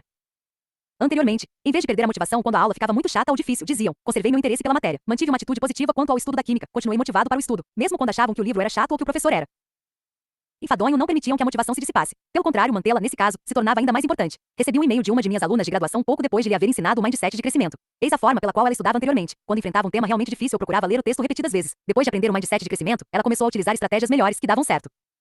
Professora Dweck. Hoje Hyde, a professora assistente, entregou os resultados da prova, e eu não sabia se chorava ou se sentava. Hyde lhe dirá que eu parecia ter acabado de ganhar na loteria, e me sinto realmente assim. Não posso acreditar que tenha ido tão bem. Esperava passar raspando. O encorajamento que a senhora me deu servirá muito em minha vida. Acho que tirei uma nota muito boa, mas não a ganhei sozinha. Professora Dweck, a senhora não apenas ensina sua teoria, mas também a demonstra. Muito obrigada pela lição. É muito valiosa, talvez a mais valiosa que aprendi na Colômbia. E é claro que vou fazer isso, usar essas estratégias antes de cada prova. Muito obrigada mesmo, e a você também, Hyde. Da já não mais impotente, Jun. Por raciocinar em termos de aprendizado, as pessoas de mindset de crescimento percebem todas as diferentes formas de adquirir conhecimento. É estranho. Nossos estudantes de preparação para a medicina fariam qualquer coisa para conseguir uma boa nota, menos dominar o processo que assegura esse resultado. Igualdade? Será que isso significa que qualquer pessoa com o mindset correto terá sempre êxito? Todas as crianças são iguais no começo? Vamos começar considerando a segunda pergunta. Não, algumas são diferentes. Em seu livro Crianças Superdotadas, Ellen Wiener oferece incríveis descrições de prodígios. 8 a crianças que parecem já nascer com capacidades desenvolvidas e interesses obsessivos, e que se tornam espantosamente bem-sucedidas ao perseguir sem parar esses interesses. Michael era um dos mais precoces. Brincava constantemente com letras e números, fazia infindáveis perguntas aos pais e falava, lia e lidava com matemática desde a mais tenra idade. A mãe de Michael contava que aos 4 meses ele falou: Mamãe, papai, o que temos para o jantar? 9 aos 10 meses, espantava as pessoas no supermercado lendo palavras nos letreiros. Todos achavam que a mãe era ventrílocua. O pai conta que aos 3 anos ele não apenas fazia cálculos de álgebra, mas descobria e demonstrava regras algébricas. Todos os dias, quando o pai chegava do trabalho, Michael puxava para os livros de matemática dizendo: Papai, vamos trabalhar. Ele deve ter nascido com alguma aptidão especial, mas para mim sua característica mais visível era o extremo amor pelo aprendizado e pelo desafio. Os pais não conseguiam afastá-lo de suas exigentes atividades. O mesmo é verdade em relação a todas as crianças prodígio que Wiener nos apresenta. Na maior parte das vezes, as pessoas acreditam que o dom é a própria aptidão. Mas o que a nutre é aquela curiosidade constante e infinita, além da busca do desafio. Será capacidade ou mindset? Mozart teria aptidão musical, ou se exercitava até deformar as mãos. Darwin teria aptidão científica, ou colecionava espécimes constantemente. Desde os primeiros anos de sua infância, fossem eles prodígios ou não, todos nós temos interesses que podem se transformar em aptidões. Quando eu era criança, as pessoas me fascinavam, especialmente os adultos. Eu ficava imaginando, como é que eles funcionam? Com efeito, há alguns anos um primo me recordou de um episódio ocorrido quando ambos tínhamos 5 anos. Estávamos na casa de minha avó, e meu primo tinha brigado com a mãe porque queria comer algumas guloseimas. Mais tarde, nós dois nos reunimos na varanda da frente e eu disse a ele: Não seja tolo. Os adultos gostam de achar que quem manda são eles. Diga que sim, e coma o que quiser quando tiver vontade. Seriam essas as palavras de uma psicóloga desabrochando? Só sei que meu primo me disse que esse conselho lhe foi muito valioso. É interessante assinalar que ele se tornou dentista. Todos podem se dar bem? Voltemos agora à primeira pergunta. Todos são capazes de grandes façanhas usando o mindset correto? Você conseguiria entrar na pior escola de ensino médio de seu estado e ensinar aos alunos cálculo de nível universitário? Se conseguisse, uma coisa ficaria clara. Com o mindset correto e o ensinamento adequado, as pessoas são capazes de realizar muito mais do que imaginam. A escola de ensino médio Garfield era uma das piores de Los Angeles. 10 dizer que os alunos eram desmotivados e os professores indiferentes é uma forma branda de falar a verdade. Mas sem pensar duas vezes, Jaime Escalante, que ficou famoso com o filme Stand and Deliver, ensinou cálculo integral de nível universitário a esses alunos de origem latino-americana que viviam em bairros pobres. Com seu mindset de crescimento, ele se perguntava: como posso ensinar a eles? E não conseguirei ensinar qual a melhor maneira de aprenderem. E não, será que eles conseguem aprender? Mas ele não só ensinou cálculo integral, ele e seu colega Benjamin Jimenez conduziram seus alunos ao mais elevado patamar nacional em matemática. Em 1987, apenas outras 3 escolas públicas do país tinham alunos capazes de fazer o teste de cálculo avançado. Entre essas estavam a Escola Stuyvesant e a Escola de Ciências do Bronx, ambas instituições de elite de Nova York especializadas em matemática. Além disso, a maioria dos alunos da Garfield conseguiu nas provas notas suficientes para lhes assegurar créditos universitários. Em todo o país, naquele ano, somente algumas centenas de estudantes de origem mexicana passaram nas provas naquele nível. Isso significa que há muita inteligência por aí sendo desperdiçada pela subestimação da capacidade de desenvolvimento dos alunos. Marva Collins 11. Na maioria dos casos, quando as crianças se atrasam, por exemplo, quando repetem de ano, recebem textos de nível inferior, pois se acredita que não conseguirão melhorar. Essa ideia provém do mindset fixo. Esses alunos são pouco inteligentes e, por essa razão, precisam que noções simples lhes sejam repetidas constantemente. Bem, os resultados são deprimentes. Os alunos repetem o ano sem aprender mais do que já sabiam antes. Em vez disso, Marva Collins passou a tratar como gênios os estudantes dos bairros pobres de Chicago que haviam repetido de ano nas escolas públicas. Muitos haviam sido rotulados como com problemas de aprendizado, retardados ou emocionalmente perturbados. Praticamente todos eram apáticos. Não havia brilho em seus olhos nem esperança nos rostos. A classe de Collins, do segundo ano da escola pública, começou com o mais baixo nível de leitura. Em junho, os alunos chegaram ao nível do quinto ano, estudando Aristóteles, Esopo, Tolstói, Shakespeare, Poe, Frost e Dickinson à medida que progrediam. Mais tarde, quando ela inaugurou a própria escola, o colunista Zay Smith, do Chicago Sun-Times, a visitou, viu crianças de 4 anos escrevendo frases como vá ao médico, e Esopo escreveu fábulas e falando de ditongos e sinais diacríticos. 12 observou alunos da segunda série recitando trechos de Shakespeare, Longfellow e Kipling. Pouco antes, visitará uma escola em um subúrbio rico na qual os alunos nunca tinham ouvido falar em Shakespeare. Ora bolas, disse um dos alunos de Collins. Você está dizendo que esses meninos da escola rica não sabem que Shakespeare nasceu em 1564 e morreu em 1616? Os alunos leem muito, mesmo durante as férias. Um menino de 6 anos que entrou para a escola com rótulo de retardado. 4 anos mais tarde já lera 23 livros nas férias, inclusive um conto de 2 cidades e Jane Eyre. Eles leem com profundidade e compreensão. Quando crianças de 3 e 4 anos estavam lendo sobre Dédalo e Ícaro, um dos mais velhos exclamou: Professora, se não aprendermos nos esforçarmos, acabaremos fazendo um voo de Ícaro para lugar nenhum. 13 eram comuns calorosos. Debate sobre Macbeth. Alfred Binet acreditava ser possível transformar qualitativamente o cérebro de uma pessoa. É claro que é possível. O cérebro daquelas crianças tinha sido transformado, quer as avaliássemos pela amplitude de seus conhecimentos, quer por meio de testes padronizados. Benjamin Bloom, eminente pesquisador em educação, estudou 120 pessoas de extraordinário êxito. 14 eram pianistas de concerto, escultores, nadadores olímpicos, tenistas de categoria mundial, matemáticos e neurologistas pesquisadores. A maior parte não havia demonstrado qualidades excepcionais na infância, e não exibirá evidente talento antes que passasse a se dedicar com energia aos estudos. Mesmo no início da adolescência, em geral não era possível prever seus êxitos futuros, tomando por base as qualidades que demonstravam naquela fase. Mas a persistente motivação e dedicação, junto com o apoio de que dispunham, foi o que as levou ao topo. Bloom conclui dessa forma: depois de 40 anos de pesquisas intensas sobre o aproveitamento escolar nos Estados Unidos e no exterior, minha principal conclusão é a seguinte: o que qualquer pessoa no mundo é capaz de aprender, quase todos também serão capazes, desde que disponham das condições anteriores e atuais adequadas para o aprendizado. 15. Ele não inclui os 2% ou 3% de crianças com graves deficiências, nem os 1% ou 2% dos que se situam na outra extremidade, em que estão os meninos como Michael. Todos os demais entram em seu cálculo. Níveis de aptidão e acompanhamento. Mas não haverá um motivo para a diferenciação dos alunos por níveis de aptidão? Suas notas nas provas e suas realizações anteriores já não demonstraram qual é sua aptidão? Lembremos-nos de que esses indicadores nos dizem em que ponto está um aluno, mas não aonde poderá chegar. Falco Rimberg, pesquisador alemão, estudou professores de ensino fundamental de Mises diversos. 16, alguns deles com um mindset fixo. Achavam que os alunos que vinham às suas aulas com níveis diversos de aproveitamento eram profunda e permanentemente diferentes. Segundo minha experiência, o aproveitamento dos alunos permanece mais ou menos constante durante o período de um ano. Se eu souber a inteligência dos alunos, sou capaz de prever com bastante precisão sua carreira escolar. Como professor, não exerço influência sobre a capacidade intelectual dos alunos. Assim como a senhora Wilson, minha professora do 6º ano, esses professores pregavam e praticavam o Mindset fixo. Em suas aulas, os alunos que começavam um ano no grupo de alta capacidade terminavam o ano nesse nível, e os que começavam um ano no grupo de menor capacidade ali permaneciam. Mas alguns professores pregavam e praticavam um mindset de crescimento. Concentravam-se na ideia de que todas as crianças seriam capazes de desenvolver suas aptidões, e em suas aulas acontecia uma coisa estranha. O fato de começarem no grupo de alta ou baixa capacidade não tinha relevância para o desempenho dos alunos. Todos terminavam o ano em nível elevado. Observar esses resultados é uma experiência poderosa. As diferenças entre os grupos simplesmente haviam desaparecido sob a orientação de professores que ensinavam com o objetivo de aperfeiçoar, pois esses professores haviam encontrado uma forma de chegar aos alunos de baixa capacidade. A maneira pela qual os professores podem pôr em prática o mindset de crescimento é matéria de outro capítulo, mas eis uma visão preliminar do que fez Marva Collins, a famosa professora. No primeiro dia de aula, ela se aproximou de Fred, aluno reprovado do segundo ano, que já não queria mais nada com a escola. Vamos, meu querido, disse ela, segurando o rosto dele entre as mãos, temos de trabalhar. Não se pode simplesmente ficar sentado e aprender sozinho. Prometo, você vai fazer e vai produzir. Não vou deixar que você fracasse. 17. Resumo. O mindset fixo limita as realizações, enche a mente das pessoas com pensamentos perturbadores, torna desagradável o esforço e leva a estratégias de aprendizado inferiores. Mais do que isso, transforma as outras pessoas em juízes, em vez de aliados. Quer estejamos falando de Darwin, quer de universitários, as realizações importantes exigem grande concentração, esforço total e um baú cheio de estratégias, e também aliados para o aprendizado. Isso é o que o mindset de crescimento nos dá, e por isso permite que nossas capacidades se desenvolvam e frutifiquem. A aptidão artística é um dom? Apesar da crença geral de que a inteligência é inata e não construída, não é difícil imaginar, se realmente pensarmos no assunto, que as pessoas sejam capazes de desenvolver suas aptidões intelectuais. O intelecto tem muitas facetas. É possível desenvolver habilidades verbais, matemático-científicas ou pensamento lógico, e assim por diante. Mas, quando se trata de aptidão artística, parece mais um dom divino. Por exemplo, algumas pessoas parecem ser naturalmente capazes de desenhar bem, outras não. Até mesmo eu acreditava nisso, enquanto alguns de meus amigos, sem qualquer aprendizado, davam a impressão de não fazer esforço para desenhar divinamente. Minha capacidade nesse campo cessou na escola fundamental. Por mais que tentasse, o resultado era sempre primário e desanimador. Possuo outras habilidades artísticas, sou boa projetista, sou ótima com as cores e tenho um sentido sutil de composição. Além disso, tenho boa coordenação entre os olhos e as mãos. Por que não era capaz de desenhar?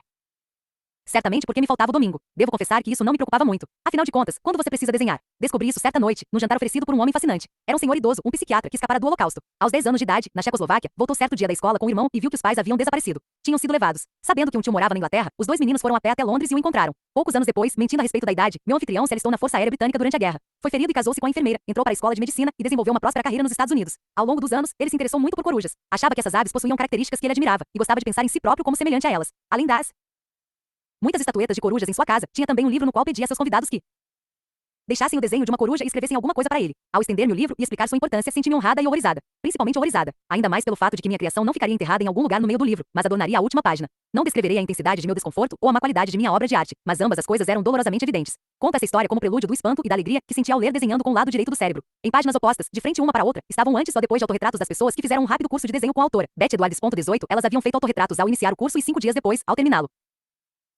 Dravins from The 5 Days Seattle Class, de Daniel Dravin on the Right Side of the Brain. Accords in Yancey Creativity and Artistic Confidence. Copyright 1979, 1989, 1999 by Beth Edwards. Usada com permissão da Tarcher, um selo da Penguin Publishing Group, uma divisão da Penguin Random House LLC. Todos os direitos reservados. Os resultados são fantásticos. No começo, essas pessoas não pareciam ter muita habilidade artística. A maior parte das figuras que desenhavam lembrava a minha coruja, mas poucos dias depois já eram capazes de desenhar de verdade. E Edwards jura que é sempre assim. Parece impossível. Edwards concorda que a maioria das pessoas considera a aptidão para o desenho uma coisa mágica, que somente alguns poucos possuem e somente alguns poucos possuirão. Mas é porque as pessoas não compreendem os componentes do desenho que podem ser aprendidos. Na verdade, diz ela, não se trata de aptidão para desenhar, mas de capacidade de ver. É a capacidade de perceber fimbres, espaços, relações, luzes e sombras, e a totalidade. Para fazer um desenho, é preciso aprender a desenhar cada componente, e em seguida, combinar em um único processo as habilidades aprendidas. Algumas pessoas simplesmente adquirem essas aptidões no decurso natural de suas vidas, enquanto outras precisam esforçar-se para aprendê-las e combiná-las. Mas, como podemos ver pelos autorretratos, depois qualquer pessoa é capaz de fazê-lo. Eis o que isso significa. Só porque algumas pessoas são capazes de fazer uma coisa com pouco ou nenhum aprendizado, isso não significa que outros não possam fazê-la, e às vezes a fazem até melhor. Com treinamento. Isso é muito importante, porque grande parte das pessoas de mindset fixo acha que as realizações do início da vida já revelam tudo sobre o talento e o futuro de alguém. Jackson Pollock 19. Teria sido realmente uma pena se Jackson Pollock tivesse sido desestimulado pelos outros por esse motivo. Os especialistas concordam que Pollock tinha pouco talento nato para as artes, e quando olhamos suas obras iniciais, isso fica evidente. Concordam também que ele se tornou um dos grandes pintores norte-americanos do século XX, e que revolucionou a arte moderna. Como conseguiu passar do ponto A para o ponto B? Vila Tar, famosa coreógrafa e dançarina, escreveu um livro intitulado The Creative Habit, o hábito criativo. 20, como se depreende do título. Ela argumenta que a criatividade não é um ato mágico de inspiração. É o resultado de trabalho árduo e dedicação. Até mesmo para Mozart. Lembram-se do filme Amadeus? Lembram-se de que o filme mostrava Mozart compondo com facilidade uma obra-prima após outra, enquanto seu rival Salieri morria de inveja? Bem, Tar examinou esse filme e sua opinião é: nada disso. Bobagem. Não existem gênios naturais. 21. Jackson Pollock passou do ponto A ao ponto B por meio da dedicação. Ele se apaixonou pela ideia de se tornar artista. Pensava em arte o tempo todo, e fazia arte o tempo todo. Por ser tão entusiasmado, fez com que outras pessoas o levassem a sério e o instruíssem até que aprendeu tudo o que havia para aprender e começou a produzir obras surpreendentemente originais. Seus quadros derramados, cada qual absolutamente incomparável, permitiram-lhe desenhar a partir de seu inconsciente e comunicar uma imensa gama de sentimentos. Há alguns anos tive o privilégio de presenciar uma exposição desses quadros no Museu de Arte Moderna de Nova York. Fiquei impressionada com a força e a beleza de cada peça. Qualquer pessoa será capaz de fazer qualquer coisa? Na verdade, não sei. No entanto, creio que agora podemos concordar que as pessoas são capazes de fazer muito mais do que parece à primeira vista. O perigo dos elogios e dos rótulos positivos. 22. Se as pessoas possuem tanto potencial para realizar, como podem ganhar confiança em seu potencial? Como podemos lhes dar a segurança de que precisam para realizá-lo? Que tal elogiar sua habilidade, a fim de comunicar que elas possuem o que é necessário para vencer? Na verdade, mais de 80% dos pais nos afirmaram que é preciso elogiar a habilidade das crianças, para estimular sua confiança e suas realizações. Todos achamos que isso faz muito sentido, mas depois ficamos preocupados. Pensamos nas pessoas que têm mindset fixo, e sabemos que elas já prestam muita atenção em sua capacidade. Será suficiente? Vão achar que fiz bem. Elogiar as aptidões das pessoas não fará com que prestem ainda mais atenção nelas? Isso não equivaleria a lhes dizer que é isso que valorizamos e mais que podemos saber, por meio de seu desempenho, quais são suas capacidades ocultas mais profundas. Isso não equivaleria a lhes ensinar um mindset fixo? Adam Guettel foi considerado o príncipe herdeiro e o salvador do teatro musical. 23 Ele é neto de Richard Rhodes, que escreveu a trilha sonora de clássicos como Oklahoma, e Carousel. A mãe de Guettel se entusiasma com o gênio do filho. Todos os demais também. Ali há talento, e dos grandes, proclamou com admiração uma crítica no New York Times. A questão é saber se esse tipo de elogio estimula as pessoas. O bom das pesquisas é que você pode fazer esse tipo de pergunta, e depois procurar obter as respostas. Por isso fizemos estudos com centenas de estudantes, principalmente no início da adolescência. Primeiro demos a todos um conjunto de problemas bem difíceis, retirados de um teste não verbal de aferição de QI. A maior parte deles se saiu bastante bem, e quando terminaram nós os elogiamos. A alguns elogiamos por sua aptidão. Dissemos, que beleza, você conseguiu, por exemplo, acertar 8. É um resultado muito bom. Você deve ser bom nisso. Esses estavam na posição de Adam Guettel. Você é muito talentoso.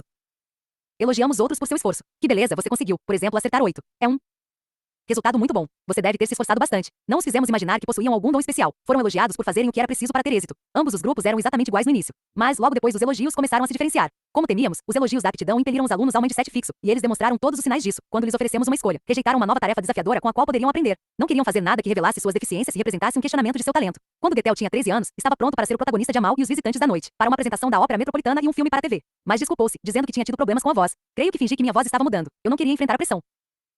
Em contraste, quando os alunos foram elogiados por seu esforço, 90% deles aceitaram a nova tarefa, com a qual poderiam aprender. Em seguida, demos a eles alguns problemas realmente difíceis, nos quais não tiveram muito êxito. Os elogiados por sua aptidão passaram a achar que não deviam ser tão inteligentes assim. Se o sucesso significara que eram inteligentes, nesse caso um êxito relativo devia significar que eram deficientes. Guettel confirma isso. Na minha família, quem é bom é um fracassado. Quem é muito bom também. A única coisa que não significa um fracasso é ser ótimo. Os alunos elogiados pelo esforço simplesmente acharam que a dificuldade significava: faça mais esforço ou tente novas estratégias. Não consideraram aquilo um fracasso, e não imaginaram que tivesse reflexos em seu intelecto. E quanto ao prazer dos alunos em resolver os problemas? Depois do sucesso, todos adoraram os problemas, mas, depois que apareceram os mais difíceis, os do grupo da aptidão disseram que já não estavam se divertindo. Ninguém pode ficar contente quando sua razão para ser famoso, isto é, seu talento especial, está sendo colocado em dúvida. Assim diz Adam Guettel. Eu gostaria de me divertir, ficar tranquilo, sem ter a responsabilidade desse potencial para me tornar um grande homem. Assim como ocorrerá com os jovens em nosso estudo, a carga do talento prejudicava seu prazer. Os alunos elogiados por seu esforço continuaram a adorar os problemas, e muitos deles disseram que as questões difíceis eram as mais divertidas. Depois, verificamos o desempenho de todos eles. Após experimentar a dificuldade, o desempenho daqueles do grupo elogiado pela aptidão caiu acentuadamente, mesmo quando lhes demos problemas mais fáceis. Ao perderem a confiança em sua capacidade, haviam piorado em relação ao início do estudo. Os do grupo do esforço demonstraram melhor desempenho.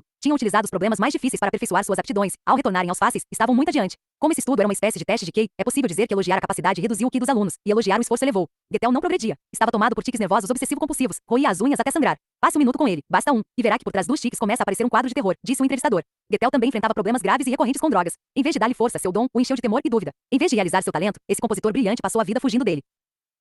Uma coisa permite ter esperança, seu reconhecimento de que ele próprio terá de seguir o curso de sua vida e que este não será ditado por outras pessoas pela opinião que possam ter sobre seu talento. Certa noite, ele sonhou com o avô. Eu seguia com ele para um elevador. Perguntei se eu valia alguma coisa. Ele respondeu com ar bondoso: você tem sua própria voz. Ponto. A voz está finalmente emergindo? Em 2005, Guettel ganhou o prêmio Tony pela partitura de The Light in the Piazza, A Luz na Piazza, um musical de grande intensidade romântica. Ele aceitará essa vitória como um elogio a seu talento ou um elogio a seu esforço? Espero que a segunda opção seja verdadeira. Houve mais uma descoberta em nosso estudo, ao mesmo tempo surpreendente e preocupante. Dissemos a cada um dos alunos: sabe, vamos fazer esse estudo também em outras escolas. E apostamos que os alunos de lá vão querer saber o que vocês acharam dos problemas. Assim, entregamos a todos uma folha em branco para que escrevessem o que pensavam, mas deixamos também um espaço para que escrevessem o resultado que tinham obtido no teste. Você acreditaria que quase 40% dos alunos do grupo que foi elogiado pela aptidão mentiram sobre os resultados que tinham obtido? E sempre no mesmo sentido. No mindset fixo, as imperfeições são vergonhosas, especialmente para os talentosos, e por isso eles preferem escondê-las. O que é alarmante é que trabalhamos com crianças normais, as transformamos em mentirosas, simplesmente porque eles dissemos que eram inteligentes. Logo depois de redigir esses parágrafos, conversei com um jovem que dá aulas particulares a candidatos aos exames da College Board, junto à Universitária Norte-Americana. Ele viera me consultar a respeito de uma de suas alunas, que fazia provas para se exercitar e depois mentia sobre os resultados. Ele deveria ensinar o que ela não sabia, mas ela não conseguia dizer a verdade quanto ao que não sabia. Está pagando para ter as aulas. Assim, dizer às crianças que são inteligentes, afinal de contas, acabou fazendo com que se sentissem burras e agissem como tais, mas afirmassem ser inteligentes. Não creio que seja isso que pretendemos quando damos a alguém rótulos positivos, como superdotado, talentoso ou brilhante. Não queremos lhes roubar o entusiasmo diante dos desafios nem suas receitas para o sucesso. Mas esse é o risco que se corre. Eis uma carta de um homem que leu alguns de meus trabalhos. Prezada Dra. Dweck. Foi muito doloroso ler seu capítulo. Eu me reconheci nele. Quando criança, eu era membro da Associação das Crianças Superdotadas, era constantemente elogiado por minha inteligência. Hoje em dia, depois de uma vida inteira sem conseguir desempenhar-me à altura de meu potencial, tenho 49 anos, estou aprendendo a me dedicar às tarefas, e também a não considerar o fracasso um sinal de estupidez, mas sim falta de experiência e habilidade. Seu capítulo me ajudou a me ver por outro prisma. 7 Abrams. Esse é o perigo dos rótulos positivos. Há opções, e voltarei a elas mais tarde no capítulo sobre pais, professores e técnicos esportivos. Os rótulos negativos e como funcionam. Já fui um prodígio em matemática. No ensino médio, consegui uma nota 9,9 em álgebra, 9,9 em geometria e 9,9 em trigonometria. E era da equipe de matemática. Tive um resultado elevadíssimo juntamente com garotos da aeronáutica no teste de capacidade visual e espacial. E por essa razão, passei vários anos recebendo propostas para ingressar na Força Aérea. Então veio um professor chamado Elman, que achava que as meninas não tinham jeito para matemática. Minhas notas diminuíram e nunca mais estudei matemática. Na verdade, eu concordava com o senhor Elman, mas achava que aquilo não se aplicava a mim. As outras meninas não eram boas em matemática. Mas o senhor Elman achava que isso também se aplicava a mim e sucumbi. Todos sabem que rótulos negativos são prejudiciais, e por isso imaginariam que esta sessão seria curta. Mas não é o caso, porque os psicólogos estão começando a descobrir de que forma os rótulos negativos prejudicam o desempenho. Ninguém conhece melhor os rótulos negativos sobre a capacidade do que membros de grupos. Estereotipados. Por exemplo, os afro-americanos sabem que são estereotipados como pouco inteligentes. As mulheres sabem que são estereotipadas como fracas em matemática e ciências, mas não tenho certeza de que sabem o quanto esses estereótipos são assustadores. Uma pesquisa de Claude Steele e Josh Aronson mostra que até mesmo a especificação de raça ou sexo no formulário é capaz de deflagrar o estereótipo e reduzir o desempenho. 24 Quase tudo que lembra uma pessoa que ela é negra ou do sexo feminino. Antes de fazer um teste para o qual se convencionou que esses grupos são fracos, fará com que o seu desempenho seja pior e muito. Em muitos de seus estudos, o desempenho dos negros se mostrou igual ao dos brancos e o das mulheres igual ao dos homens, quando o estereótipo não era suscitado. Mas basta que haja homens junto com uma mulher na sala do teste de matemática para que as notas dela caiam vertiginosamente. Eis o motivo. Quando se evoca o estereótipo, a mente das pessoas se enche de pensamentos que as distraem o secreto receio de confirmá-lo. As pessoas em geral nem sequer percebem, mas não lhes restam poderes mentais suficientes para fazer seu melhor no teste. No entanto, isso não ocorre com todos. Acontece principalmente com as pessoas de mindset fixo. Os estereótipos atacam-nas quando pensam em termos de características permanentes. Os estereótipos negativos dizem: você e seu grupo são permanentemente inferiores. Essa mensagem repercute somente em pessoas de mindset fixo. Assim, no mindset fixo, os estereótipos, tanto positivos quanto negativos, perturbam a mente. Quando você recebe um rótulo positivo, receia perdê-lo. Ao receber um negativo, receia merecê-lo. Quando as pessoas têm um mindset de crescimento, o estereótipo não perturba seu desempenho. O mindset de crescimento reduz a agressividade do estereótipo e dá a elas mais capacidade de reação. Essas pessoas não acreditam na inferioridade permanente. E se estiverem efetivamente em posição inferior, nesse caso se esforçarão mais e procurarão se equiparar. O mindset de crescimento também possibilita as pessoas, mesmo em um ambiente ameaçador, aproveitarem o que podem e necessitam. Pedimos a alunos afro-americanos que escrevessem um ensaio para um concurso. 25 Dissemos que, quando terminassem, os ensaios seriam avaliados por Edward Caldwell III, famoso professor cujos antecedentes acadêmicos eram da Ivy League. Isto é, um representante do establishment branco. A avaliação de Edward Caldwell III foi bastante crítica, mas também útil, e a reação dos alunos variou muito. Os de mindset fixo consideraram não uma ameaça, um insulto ou um ataque. Rejeitaram Caldwell e suas opiniões. Eis o que disse um dos alunos de mindset fixo: ele é mal intencionado, não avalia bem, ou está visivelmente influenciado. Não gosta de mim. Outro disse: ele é um idiota pomposo. Parecia estar procurando qualquer coisa que pudesse desqualificar o meu trabalho. Outro ainda descartou a avaliação, acusando-o: ele não compreende a concisão de meu raciocínio. Achou que era vago porque estava impaciente ao ler. Não gosta de criatividade. Nenhum deles aprenderá nada com o feedback de Caldwell. Os alunos de mindset de crescimento podem tê-lo considerado um dinossauro, mas um dinossauro com o qual poderiam aprender alguma coisa. Antes da avaliação, eu o achava arrogante e exigente demais. E depois da avaliação, a primeira palavra que me vem à mente é justo. Parece um novo desafio. Ele dava a impressão de ser arrogante, assustador e condescendente. Que acha da avaliação? Aparentemente foi honesta e específica. Nesse sentido, ela pode ser um estímulo para produzir um trabalho melhor. Ele parece ser orgulhoso a ponto de ser arrogante. E a avaliação foi intensamente crítica, mas seus comentários eram úteis e claros. Acho que aprendi muito com ele. O mindset de crescimento permitiu aos alunos afro-americanos utilizar Edward Caldwell III para ajudá-los a atingir seus próprios objetivos. Estavam na universidade para aprender, e era o que pretendiam fazer, mesmo que fosse com um idiota pomposo. Será este o meu lugar? Além de usurpar as capacidades das pessoas, os estereótipos causam prejuízos por levá-las a acreditar que não estão no lugar adequado. Muitos membros de minorias abandonam a universidade e muitas mulheres deixam de concluir cursos de matemática ou de ciência simplesmente porque não sentem que se encaixam. Para descobrir de que forma isso acontece, acompanhamos mulheres universitárias durante seus cursos de cálculo integral. 26 É nesse momento que os alunos decidem se desejam prosseguir seus estudos de matemática ou se as carreiras que envolvem matemática são adequadas para eles. Durante um semestre, pedimos às mulheres que relatassem seus sentimentos a respeito da matemática e sua sensação de que a matemática fosse adequada para elas. Por exemplo, quando pensavam em matemática, sentiam-se parte integrante da comunidade de matemáticos ou se sentiam estranhas a ela? Sentiam-se à vontade ou ansiosas? Achavam que possuíam qualidades para matemática ou não?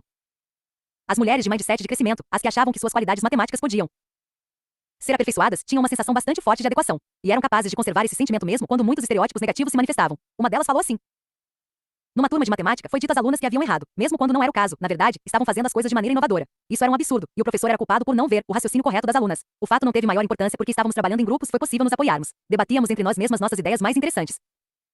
Essas reações estereotipadas as preocupavam, como deve ser, mas mesmo assim se sentiam vontade consigo mesmas e confiantes quanto à sua reação no contexto matemático. Eram capazes de reagir, mas as de mindset fixo se sentiam cada vez menos à vontade à medida que transcorria o semestre. E quanto mais percebiam a presença de estereótipos na turma, menos à vontade se sentiam com a matemática. Uma disse que sua sensação de adequação diminuía porque era desrespeitada pelo professor quando ele comentava que foi um bom palpite, sempre que eu dava uma resposta correta na aula. O estereótipo da baixa capacidade tomou conta delas, definiu-as e roubou-lhes a tranquilidade e a confiança. Não estou dizendo, de forma alguma, que a culpa seja das alunas. Os preconceitos são um problema social profundamente arraigado, e não quero culpar suas vítimas. Digo simplesmente que um mindset de crescimento ajuda as pessoas a considerar o preconceito aquilo que ele realmente é, a opinião de outros sobre elas, e a confrontá-lo com sua capacidade e sua confiança intactas. Confiar nas opiniões alheias. Muitas mulheres têm problemas não apenas com os estereótipos, mas também com as opiniões das pessoas sobre elas. De maneira geral, 27 confiam demais nessas pessoas. Certo dia, entrei numa farmácia no Havaí para comprar fio dental e desodorante, e depois de pegar o que desejava, fui para a fila. Havia duas mulheres juntas diante de mim, esperando para pagar. Como sou incurável economizadora de tempo, resolvi já pegar o dinheiro antes de chegar minha vez. Assim, adiantei-me, coloquei minhas compras sobre o balcão do caixa e comecei a procurar as notas espalhadas na bolsa. As duas mulheres ficaram furiosas. Expliquei que não estava tentando passar à frente delas, apenas me preparando para quando chegasse minha vez. Achei que o assunto estava resolvido, mas quando saí da loja, as duas esperavam por mim. Aproximaram-se e bradaram: sua mal educada. Meu marido, que a tudo assistira desde o começo, achou que eram loucas. Mas em mim o incidente Teve um efeito estranho e desconcertante, e tive muita dificuldade para me esquecer do veredicto delas. Essa vulnerabilidade aflige muitas mulheres capazes e bem-sucedidas. Por que seria assim? Quando crianças, essas meninas são tão perfeitas e têm grande prazer em ouvir isso de outras pessoas. São tão bem comportadas, tão engraçadinhas, tão prestativas e tão precoces. As meninas aprendem a confiar nas avaliações feitas pelos demais. Vejam, todos me tratam bem. Se me criticam, deve ser verdade. Mesmo mulheres nas melhores universidades do país dizem que as opiniões alheias são uma boa forma de conhecer sua própria capacidade. Os meninos são constantemente repreendidos e castigados. Ao observarmos turmas de escolas fundamentais, verificamos que os meninos são 8 vezes mais criticados por seu comportamento do que as meninas. 28. Eles também frequentemente se xingam de burros e retardados. O resultado é que as avaliações perdem grande parte de seu poder. Certo dia, um amigo me chamou de porcalhona. Estava jantando em minha casa e enquanto comíamos, deixei cair um pouco de comida na blusa. Isso é porque você é muito porcalhona, disse ele. Fiquei chocada. Foi então que percebi que ninguém nunca me dissera algo assim. Mas os homens dizem essas coisas uns aos outros com frequência. Pode não ser gentil, mesmo de brincadeira, mas certamente os ajuda a pensar 2 vezes antes de aceitar avaliações alheias. Mesmo quando as mulheres alcançam o máximo de sucesso, as atitudes alheias podem perturbá-las. Frances Conley é uma das mais eminentes neurocirurgiãs do mundo. 29 Na verdade, foi a primeira mulher a ser efetivada na cadeira de neurocirurgia numa faculdade de medicina nos Estados Unidos. Mesmo assim, comentários descuidados de colegas do sexo masculino, até de professores assistentes, são capazes de suscitar dúvidas nela. Certo dia, durante uma cirurgia, um homem a chamou condescendentemente de doçura. Em vez de considerar-se elogiada, ela se questionou: será que uma doçura, especialmente esta doçura, é suficientemente competente e talentosa para estar realizando esta cirurgia? 30 Ao mindset fixo aliado ao estereótipo e à confiança feminina nas avaliações de outras pessoas sobre elas. Todas essas coisas podem contribuir para o abismo entre os gêneros no que se refere à matemática e às ciências. Esse ato é dolorosamente claro no mundo da alta tecnologia. Julie Lynch, que despontava como grande entusiasta da tecnologia, já sabia fazer programação quando estava na escola secundária. 31 O pai e 2 irmãos trabalhavam com tecnologia, e ela também adorava o assunto. Um dia, o professor de programação a criticou. Ela desenvolveu um programa que funcionou bem, mas o professor não gostou de um atalho que ela tomara. O interesse dela se evaporou. Em vez de prosseguir, passou a estudar recreação e relações públicas. Os campos da matemática e da ciência precisam se tornar mais hospitaleiros para as mulheres, e elas precisam de todo o mindset de crescimento de que são capazes para ocupar seus devidos lugares nesses campos. Quando as coisas dão certo. Mas olhamos as ocasiões em que o processo funciona bem. A família Polgar produziu 3 das mais bem-sucedidas jogadoras de xadrez de todos os tempos. 32 Como Susan, uma delas, diz: meu pai acredita que não existem talentos natos, que o sucesso é 99% resultante de trabalho duro. Concordo com ele. A mais nova, Judith, é hoje considerada a melhor enxadrista que já existiu. Mas não era a mais talentosa. Segundo Susan, Judith começou devagar, mas com muito empenho. Uma colega minha tem 2 filhas que são prodígios em matemática. Uma delas está numa excelente universidade, cursando graduação em matemática. A outra foi a primeira mulher em todo o país a tirar o primeiro lugar num prestigioso concurso dessa matéria. Venceu outro, e é hoje estudante de neurociência numa universidade de primeira linha. Qual é o segredo delas? É algo transmitido pelos genes? Creio que é transmitido pelo mindset. Das famílias que conheço, a delas é a que tem melhor mindset de crescimento. Com efeito, o pai delas aplica o mindset de crescimento a tudo. Nunca esquecerei uma conversa aqui tive com ele há alguns anos. Na época eu era solteira, e ele me perguntou o que eu planejava fazer para conseguir um companheiro. Ficou espantado quando eu disse que não tinha planos. Você não espera que seu trabalho se faça por si mesmo, disse ele. Porque isso seria diferente. Para ele, era inconcebível que alguém pudesse ter um objetivo, e não desse passos para fazer com que se realizasse. Em suma, o mindset de crescimento permite que as pessoas, mesmo quando são alvo de rótulos negativos, utilizem e desenvolvam integralmente suas mentes. Elas não se prendem a pensamentos limitadores, a uma frágil sensação de adequação, e a ideia de que outras pessoas possam defini-las. Desenvolva seu mindset.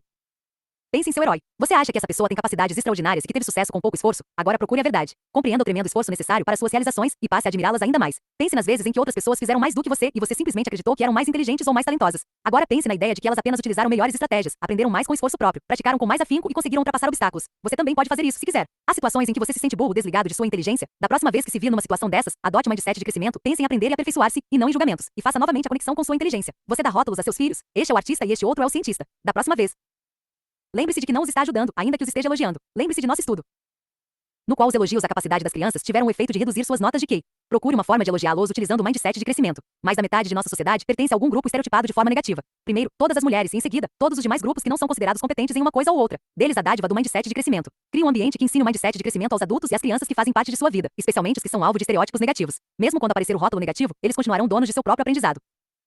4. Esportes. O mindset de um campeão. Nos esportes, todos acreditam em talento, até mesmo ou principalmente os especialistas. Com efeito, a noção de talento nato vem do esporte. Alguém que tem aparência de atleta, se move como um atleta e é um atleta, tudo sem fazer esforço. Tão grande é a crença no talento nato que muitos olheiros ou técnicos vivem tentando encontrá-los e as equipes se rivalizam pagando somas exorbitantes para consegui-los. Billy Biane era um talento nato. Todos concordavam que ele seria o próximo Baby Ruth, mas faltava uma coisa a Billy Biane, o mindset de um campeão. Como nos conta Michael Lewis em Moneyball, o homem que mudou o jogo, no segundo ano do ensino médio, ele era o cestinha da equipe de basquete, jogava de quarterback no time de futebol americano e era o recordista em tacadas no de beisebol, com a média de mais de 50% em uma das ligas mais competitivas do país. Seu talento era real. Mas quando as coisas passaram a correr mal, Biane ficou sem saída. Não era simplesmente o fato de que ele não gostava de fracassar, ele parecia não saber como lidar com o fracasso. Tudo piorou quando ele passou das ligas inferiores para superiores nos campeonatos de beisebol. Cada vez que tinha de ocupar a posição de rebatedor, tudo se transformava em pesadelo, em mais uma humilhação, e a cada oportunidade desperdiçada, ele se desesperava. Um olheiro disse: Billy achava que nunca podia falhar quando tentasse tomar uma das bases. 3 Isso lhe diz alguma coisa? Será que Biane tentou resolver seus problemas de maneira construtiva? Não, claro que não, porque está é uma história de mindset fixo. O talento natural não requer esforço. Esforço é para os outros, os menos dotados. O talento nato não pede ajuda. Isso seria uma confissão de fraqueza. Em suma, quem tem talento nato não analisa suas deficiências nem procura livrar-se delas por conselho ou pelo treinamento. A própria ideia de que tenha deficiências é aterradora.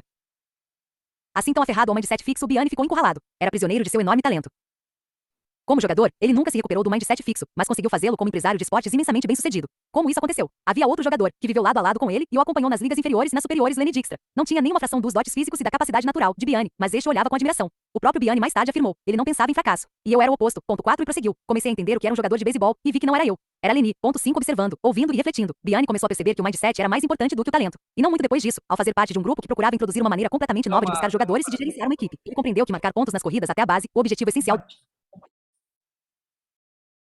Às vezes eu faço algumas pausas estratégicas também, viu, queridos, para que a gente possa respirar um pouco e retomar a concentração, mas sempre com conteúdo.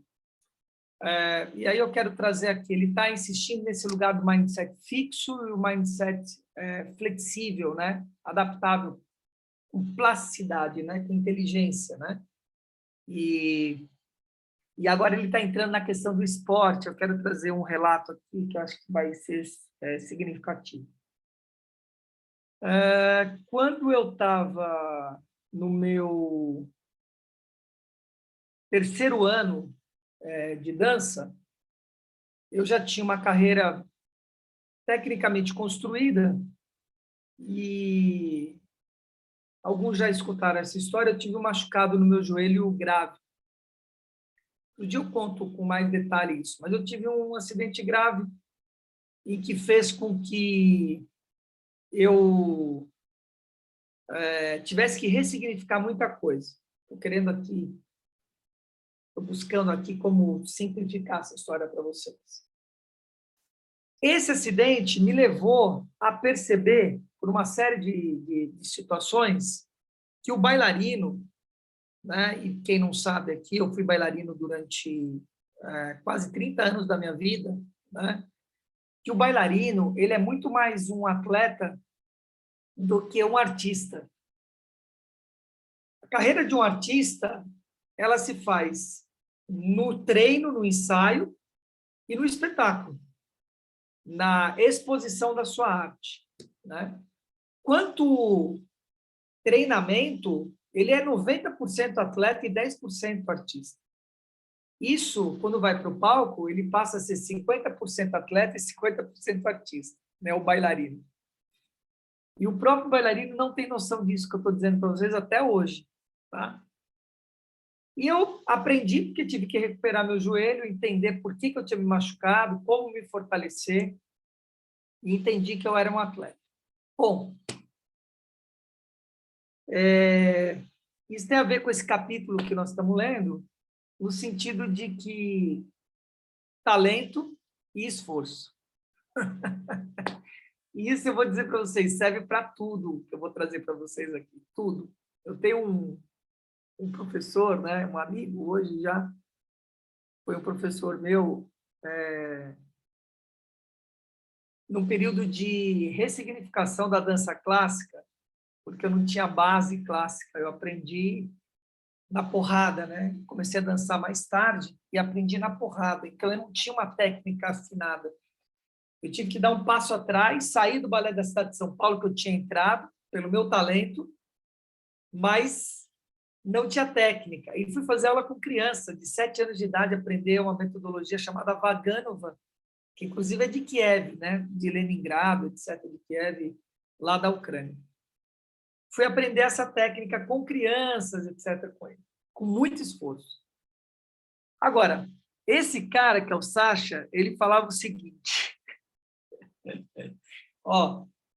deixa eu tentar dar uma suavizada, porque ele trazia isso para o contexto da dança. Ele falava assim: eu imagino Deus, né, um ser alegre, vamos colocar assim, né, um ser alegre, que às vezes está de bom humor, às vezes está de mau humor. Então, quando ele está assim, não muito alegre, ele fala assim: olha, esse ser aqui, ele vai ter muito talento, mas o físico dele vai ser horrível para a dança. Você entendeu? Então, um grande artista, mas com um corpo terrível. Pernas curtas, sem elasticidade, etc. E aí vai exigir muito esforço para o cara ser um bailarino. Aí outro dia ele acorda e fala assim, físico perfeito, mas zero de talento. E aí é um problema também. E tem um dia que Deus acorda muito alegre, entendeu? Porque teve uma noite boa, etc.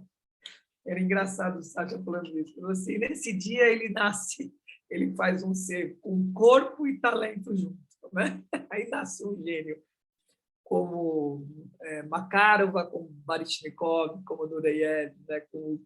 Enfim, com alguns talentos que existem aí, né? Que a gente sabe. Então, nasce Pelé e assim por diante. Bom, hoje nós temos um exemplo vivo do que é isso, né? Nós temos um jogador de futebol chamado Cristiano Ronaldo, né? Que é um exemplo vivo desse lugar. Mas tem outros, por exemplo, o Rogério Ceni, né? Foi um cara, foi um jogador de futebol que colocou seu talento com esforço. E aí faz a diferença. Bernardinho, né? Que é um lugar que todo mundo conhece, né? Treinador do time de vôlei. Como atleta, ele foi bom e para a geração dele, excelente, né? Na geração dele. Mas como técnico, com todos os recursos, o que ele trouxe, ele foi um gênio, né? Tudo que ele ganhou, tudo que ele fez, etc. E o Bernardinho falava muito sobre essa questão do esforço. Então, se você coloca o talento junto com o esforço, cara, não tem quem bata nada, né? Então, você precisa saber, obviamente, sua natureza, porque se você não tiver talento para aquilo, vai exigir o dobro de esforço para que você seja um pouco acima da média. Essa é a realidade da história. Você precisa unir, precisa entender aquilo que pulsa, aquilo que arde no seu coração como talento. É possível? É. Agora, nós estamos falando de coisas criadas pelo ser humano. Um cidadão, entende, tanto uma mulher, vamos colocar um homem de 1,60 m, ele não será um jogador profissional de vôlei. Uma mulher, entende, que não tem o que a gente chama de colo de pé, não vai ser uma bailarina clássica. Se ela tiver o pé assim, que não estica aqui o pé. Tem que ter colo de pé para ser uma bailarina clássica. Tem que ter um físico longilíneo, vamos dizer assim, né? São características que te exigem, mas não significa que você não vá dançar, não significa que você não possa jogar vôlei, mas não profissionalmente. Você não vai fazer essa questão profissional. É isso, e ele vai passar muito por isso que eu estou querendo chamar a atenção para que a gente observe como que ele está, qual é o mindset que você precisa ter para ser um grande atleta, né? Um grande atleta da história. Olha lá, é isso, tá? Vamos lá, solta aí.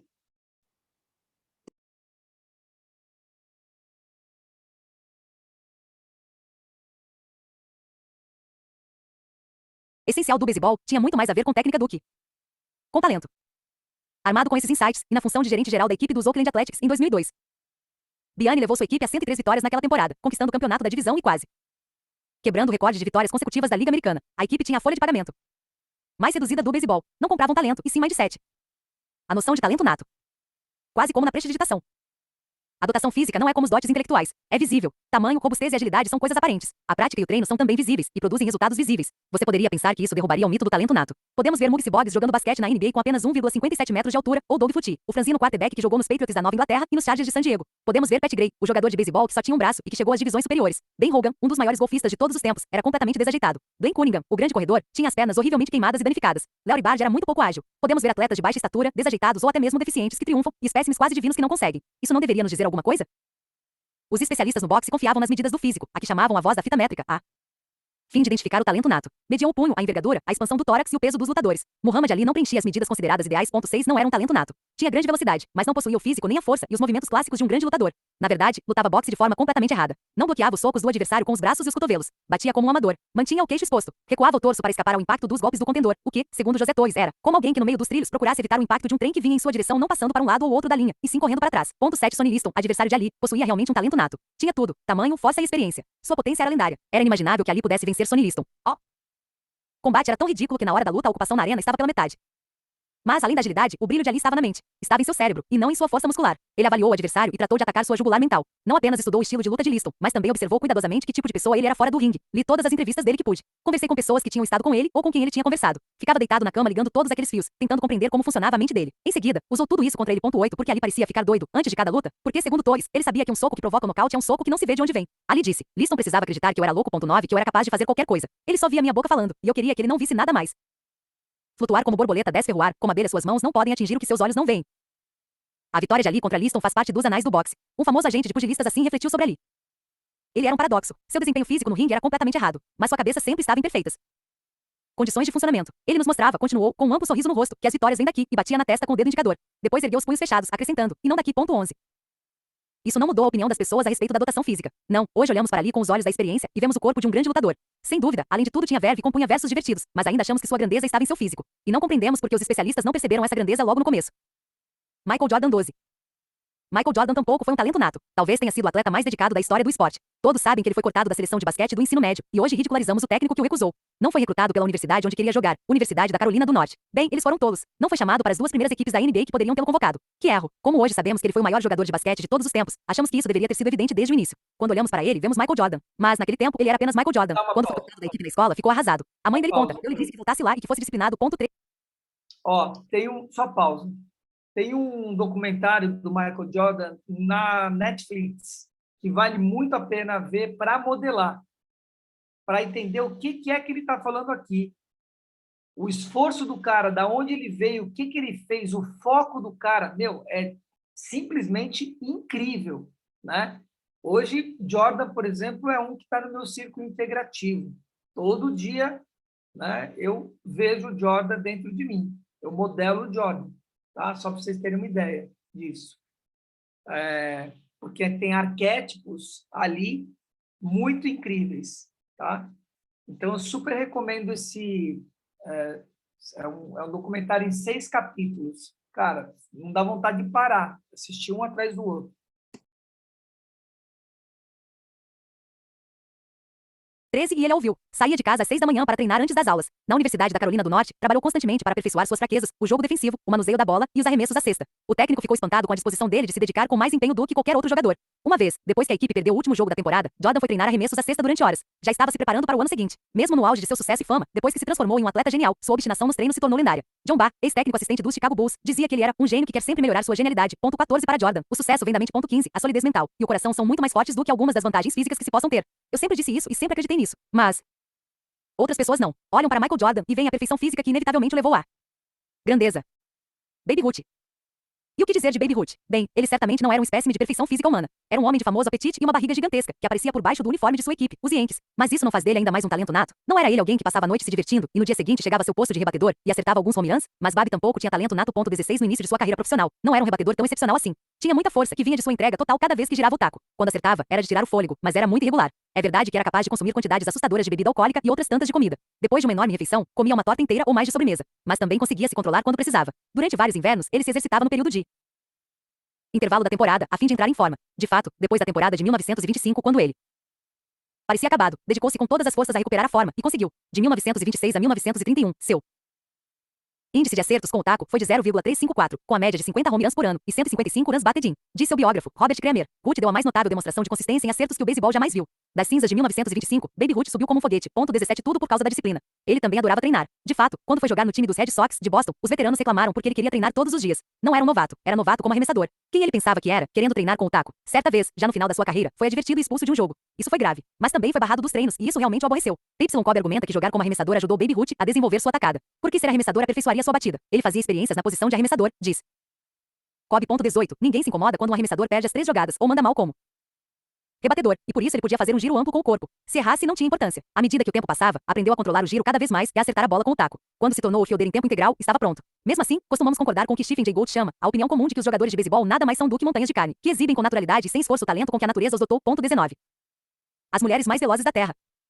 O que dizer de Vilma Rudolph, aclamada como a mulher mais veloz da Terra, depois de ganhar 3 medalhas de ouro em corridas de velocidade e de revezamento nas Olimpíadas de Roma. Em 1960, 20 quando mais jovem, estava longe de ser uma maravilha em termos físicos. Nasceu prematuramente, a 20ª dos 22 filhos de seus pais, e estava sempre doente. Aos 4 anos de idade, quase morreu durante uma longa luta contra uma pneumonia dupla, escarlatina e poliomielite, cujo resultado foi a perna esquerda em grande parte paralisada. Os médicos lhe deram poucas esperanças de voltar a usá-la. Ao longo de 8 anos, ela se dedicou vigorosamente à fisioterapia, até que aos 12 deixou de lado o aparelho que usava na perna e começou a caminhar normalmente. Se isso não é uma lição no sentido de que é possível desenvolver capacidades físicas, então o que seria? Ela passou imediatamente a aplicar a lição ao basquete e ao atletismo, embora tenha perdido todas as corridas que disputou em sua primeira competição oficial. Depois de sua incrível carreira, ela declarou: "Só quero ser lembrada como uma mulher que trabalhou duramente." 21. E Jackie Joyner Kersee, considerada a maior atleta feminina de todos os tempos, 22 entre 1985 e o início de 1996. Ela ganhou todas as disputas de heptatlo de que participou. O que é exatamente o heptatlo? É uma competição duríssima de 2 dias, em 7 partes, que consiste em uma corrida de 100 metros com obstáculos, salto em altura, lançamento de dardo, corrida de velocidade de 200 metros, salto em distância, arremesso de peso e corrida de 800 metros. Não admira que a vencedora seja considerada a maior atleta feminina do mundo. Durante as competições, Joyner Kersee obteve as pontuações mais elevadas da história do esporte, marcou recordes mundiais e ganhou 2 campeonatos mundiais, além de 2 medalhas olímpicas de ouro, 6, se contarmos as que ganhou em outras especialidades.